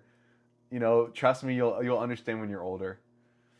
And I know what it looks like when you don't do that. I'm friends with a lot of middle-aged women in their 40s, 50s, 60s, who, when they were in their 20s and 30s, knew God, but they weren't close with him. They were lukewarm. And so they got into relationships with guys who were also lukewarm. Surprise, surprise, right? Yeah, it's like the worst. Lukewarm girl marries lukewarm guy. Surprise, surprise. Then I get to see them when they're 50. And they're coming to me, crying to me, telling me, because I'm very close to them. These are my friends. I know they're way older than me. I learn from them. They're more mature than me. They're deeper in the Lord. I come to them in relationship because I'm like, teach me like life skills and like, you know, some stuff. But many of the things they tell me is like, here's how I failed. Don't repeat my stupid mistake, right? And one of the most common ones I've seen from mature, godly, on fire, 50-year-old married women in the church. The most common mistake was when I wasn't mature, I married another Christian who was not on fire for God. They were lukewarm, and I settled. And now it's 30 years later, and I am like in pain constantly because I married them. Because they're like upset that I'm like now on fire for God. And they're like, don't go to church with me anymore. And I try to tell them about like what God's doing in my life, and they don't want to hear it because then they feel convicted because they're an alcoholic. Yeah, it's awful. And you see what happens in your life if you say no to God. And it's nightmare. It's a nightmare beyond what you could like. It's like when you're 19 and you're like, yeah, bro, let's do a line of coke, bro. That sounds fun. You don't see the guy who's like 50 and he's like smoking crack on the street corner and he's like, he lost a leg from like diabetes. And I got to see ahead. You know, I'm like, oh, maybe I should do coke, you know, metaphorically, right? Maybe I should date this girl who's like not on fire for God, but like who cares? She's hot and she comes to church sometimes. And then like I'm meeting these 50-year-old women and they're like, I did the girl version where I married the guy who was like not on fire for God and like went to church sometimes. And now it's freaking horrible and it's a nightmare. And I like wish every day that I could get out of this, but I'm never going to divorce him because Jesus said we can't. But so it's my burden. It's my cross to bear that I put on myself. Don't do what I did. And that's why Jesus is telling us to give it all. Is because when you give it all, you don't have to get all the poison that comes along with not. With hating yourself, with trying to commit suicide, with being addicted to drugs, with getting the wrong girl pregnant, with your business failing, with XYZ. Everyone I know who God has talked to them in either verbally or through another person or through the Bible, and they said no to him for a decade or more. Like sometimes you slip up and God's like, all right, that's okay, I'll give you another chance, right? But sometimes you say no to him for 10 years straight. When you do that, it's a nightmare. Yeah, I haven't had the opportunity to say no to him for 10 years straight. But I know people who have, and it's not a game, bro. Yeah. And he does it because he loves us. It's just him trying to help us. Yeah. We go to the crackhead and we're like, hey, don't do crack anymore because we love you. We're not trying to make fun of them. And even if you're there, you can come back. But you still often will have consequences. Like these women, they came back. They were lukewarm. They said no to God for 10 years. They're on fire. Awesome stuff's happening. but they still are married to this dude who treats them like garbage and who makes fun of them for their faith, and who she can't even tell her husband what her normal daily life is like because he feels convicted by it. And so he'll just start screaming at her if she does. Say yes to him now. And if you're starting to fall away, or if you have fallen away, come back now. At the very least, it's going to lessen the damages going forward. Yeah. Don't get sunk cost fallacy. It's not worth it, bro. I see my friends who are drug addicts, who I used to hang out with.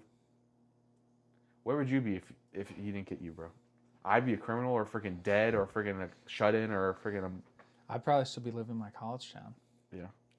If I didn't snake out of there. I mean, I had massive surgery. Yeah. And had to move home a semester early from college. Yeah. And I couldn't go anywhere. I couldn't get out. I had no money, and I was hurt. Yeah. So I couldn't get out of my hometown. So I had to get into my hometown, get involved. Yeah. Get plugged into something, because I couldn't just sit on the outskirts wishing I could leave and not being able to. Yeah. But I'd probably be, I mean, I was experimenting also with mushrooms and acid and coke and Adderall and different things too. So I mean, I imagine that'd probably still be going on, and bro. Probably smoking a lot of weed and depressed, all the health concerns that come along with that, and drinking too much, and horrible girlfriend relationship. Oh my goodness, yeah. And it's just crazy to think about, bro. Yeah, it is crazy to think about. And this is why we give it all, because it's more fun this way. It really is. John 15, Jesus said, "If you love me, keep my commandments." He said, "I say this to you so that my joy will be in you and your joy will be full." And what he's saying is he talks about suffering and sacrifice, but he also says, my commandments are suffering and sacrifice, but in doing them, you will have full joy. And I know people, I hear joy and happiness are different. That's full of nonsense, bro. I'm on the floor laughing all the time. Check the Greek. Bro, yeah. It's not a different word in the Greek. It's not. Okay? In the Greek, it's not separate words. Maybe in English, you want to make that English argument. The Bible wasn't written in English. The New Testament was written in Greek. Yeah. And they don't have these crazy different meanings in the Greek. They're deeply associated, deeply connected. They're one, essentially. Maybe there's some minute differences, but to be following his commandments is to be happy. And I'm genuinely happy all the time. Even when the demons are messing with me, even when I'm getting thrown on the ground by a freaking demon after I did some crazy ministry thing, even when the church is making fun of me, even when XYZ, even when I lost all my money. I had no money, and to this day I have no money. Yesterday I had minus 10 in my bank account. I'm happier than any person I've ever met in my life. Except maybe one guy who is a devout Christian who I aspire to be like. Other than that, everyone I know is freaking depressed and unhappy. And all the Christians I know that are unhappy are not saying yes fully to God. Guaranteed. Every time I've talked with them, they're not saying yes fully to God. Or they're not believing something that he taught. He said, rejoice in your suffering. That means it's a choice. So you can suffer, and you can still choose not to have happiness in that moment. But I choose happiness in those moments. And I go, oh, well, something just happened, and someone yelled at me and screamed at me, and someone made fun of me. I'm going to go eat friggin' ice cream and pray and laugh. That's my choice. We have the power to do that. And it's so much fun. I've never had more fun in my life. I've never done crazier stuff. Bro, I'll go to people. I was at a restaurant yesterday. I'm not saying this to brag, but just to give an example of how fun my life is. I was at a restaurant yesterday with some friends and a friend from college, and I was with her younger siblings and her mom. She's like, yeah, I heard from God once in my entire life. And these are devout Christians, though. And I was like, all right, check this out. We'll do this real quick. I'm like, let's ask right now, God, if he'll give us a prophetic word for your daughter. And they all pray, and they all got a prophetic word. And they're like, I've never done that before. And I'm like, that's out of a movie. That doesn't even make any, that's insane. Like, to us now, this is normal that this happens to us, like, basically all the time. Yeah. Tell that to yourself 5 years ago. Yeah, I went to a restaurant, and I talked to people, and God spoke to them directly, a future word to their friend. That's, like, out of a fiction movie, but it's real life. That's insane. I've seen cripples with broken spines stand up and walk. Like, it's like a cartoon, bro. It's like, I watch movies and I'm like, my life is crazier than this like Spider-Man like action movie that I'm watching right now. I've seen crazier stuff than this movie, and Less drama or more drama than Spider-Man? less. I don't have drama, bro. My life's chill. Like other people are going through their drama, but I'm not. Yeah. I'm just laughing all the time. And then afterwards, I watched this new Spider-Man movie. I went there laughing, bro. And then I watched the movie and I cried, bro, from this stupid like family Spider-Man movie. Yeah. It was this one scene where the girl who's like the villain, she has this flashback, and it's of Spider-Man's like backstory, and his aunt is like, "We love you no matter what. We don't care that you're Spider-Man or that you're special or yeah, you're super smart. You're going to MIT, Yale, whatever. We don't care about any of that. Yeah. And other people will, but we're your family, and we don't care if you're smart. We don't care if you're strong. We don't care if you have powers. We don't care if you're Spider-Man. We love you just as you are." And then like this like evil villain girl from the movie hears that, and she like starts crying, you know. And I was like, frick, bro. That's literally how God sees us. He doesn't care if I prayed for that family and God told them prophecies. He doesn't care if I prayed for this crippled lady and she walked. He doesn't care. And it's not me doing it. I don't mean to give that impression. It's obviously the Lord. My prayer is, God, please do this thing. Amen. Like, it's not me doing any of this stuff. But he doesn't care if we run a podcast. He doesn't care if we get famous or if we make a ton of money or if we're some random dude at a convenience store who's like stacking like soda cans into like a gas station. And we pray sometimes and we read our Bible once a month. He doesn't care. He just loves us. Even if you're not Christian, he loves you. It's equal. Like you don't get loved more when you're saved. It's just an equal application. And he just doesn't care about what we do. Not like we shouldn't sin, obviously, right? We've just been talking the whole time. Like, don't do it, bro. It's not worth it. But that's not why he loves us. It's unrelated. And we don't sin because he loves us. And we don't sin because he's already forgiven us. And that's what he says. The way you're able to give up all this stuff, because some people are hearing this. You ever hear people when you're a new Christian, they're like, yeah, man, this guy's like gonna go to friggin' Middle East and like die for the gospel. And you're like, what the frick, bro? That guy's a psycho. Like, why would you do that? But when you read the story of the woman who's weeping at his feet, there's some girl, she goes to maybe a prostitute or something. It says she's crying on his feet. She's like rubbing the dirt off of his feet with her hair, and she's like, you know, kissing his feet. Mary. Well, we don't know exactly who it was in that story, actually. Her name is not given. And It's given in one of the accounts. There's several gospels. yeah, it could have been a different example. You're right. One of the accounts, the name is not listed. One of the accounts it is. So it could have been a different example. But regardless, in the one story where her name is not listed, he's like, oh, get away from this woman. Like, she's disgusting. Like, she's gross. She's bad. She does bad stuff. Get away from her. And Jesus tells us a parable. He says, there's a man who is like a debt owner. People owed him money. One person owed him 50. One person owed him 500. And he forgave both of them completely. Which will love him more?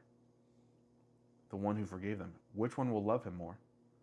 And one of his apostles says, the one who he forgave more. And Jesus said, there you have it. And so he's saying, because she already got forgiven so much is what caused her to love. And so it's knowing that because we are already loved, and when you're saved, because you're already forgiven, you're not if you're not saved. But the moment you are, you're already forgiven. And it's that out of knowing that is what makes you want to die for him. It's because really, really knowing that he already died for you. And that he bought you everything, and how deep that is, and how valuable that is. And then it stirs something inside of you. It'd be like if you're in a movie, right? And you're the little kid in a burning building, and a firefighter comes and he saves you and he dies. You want to do something for him. You want to maybe be a firefighter. You know how many stories are like that? Like, oh yeah, a police officer died saving me, and so now I'm a cop.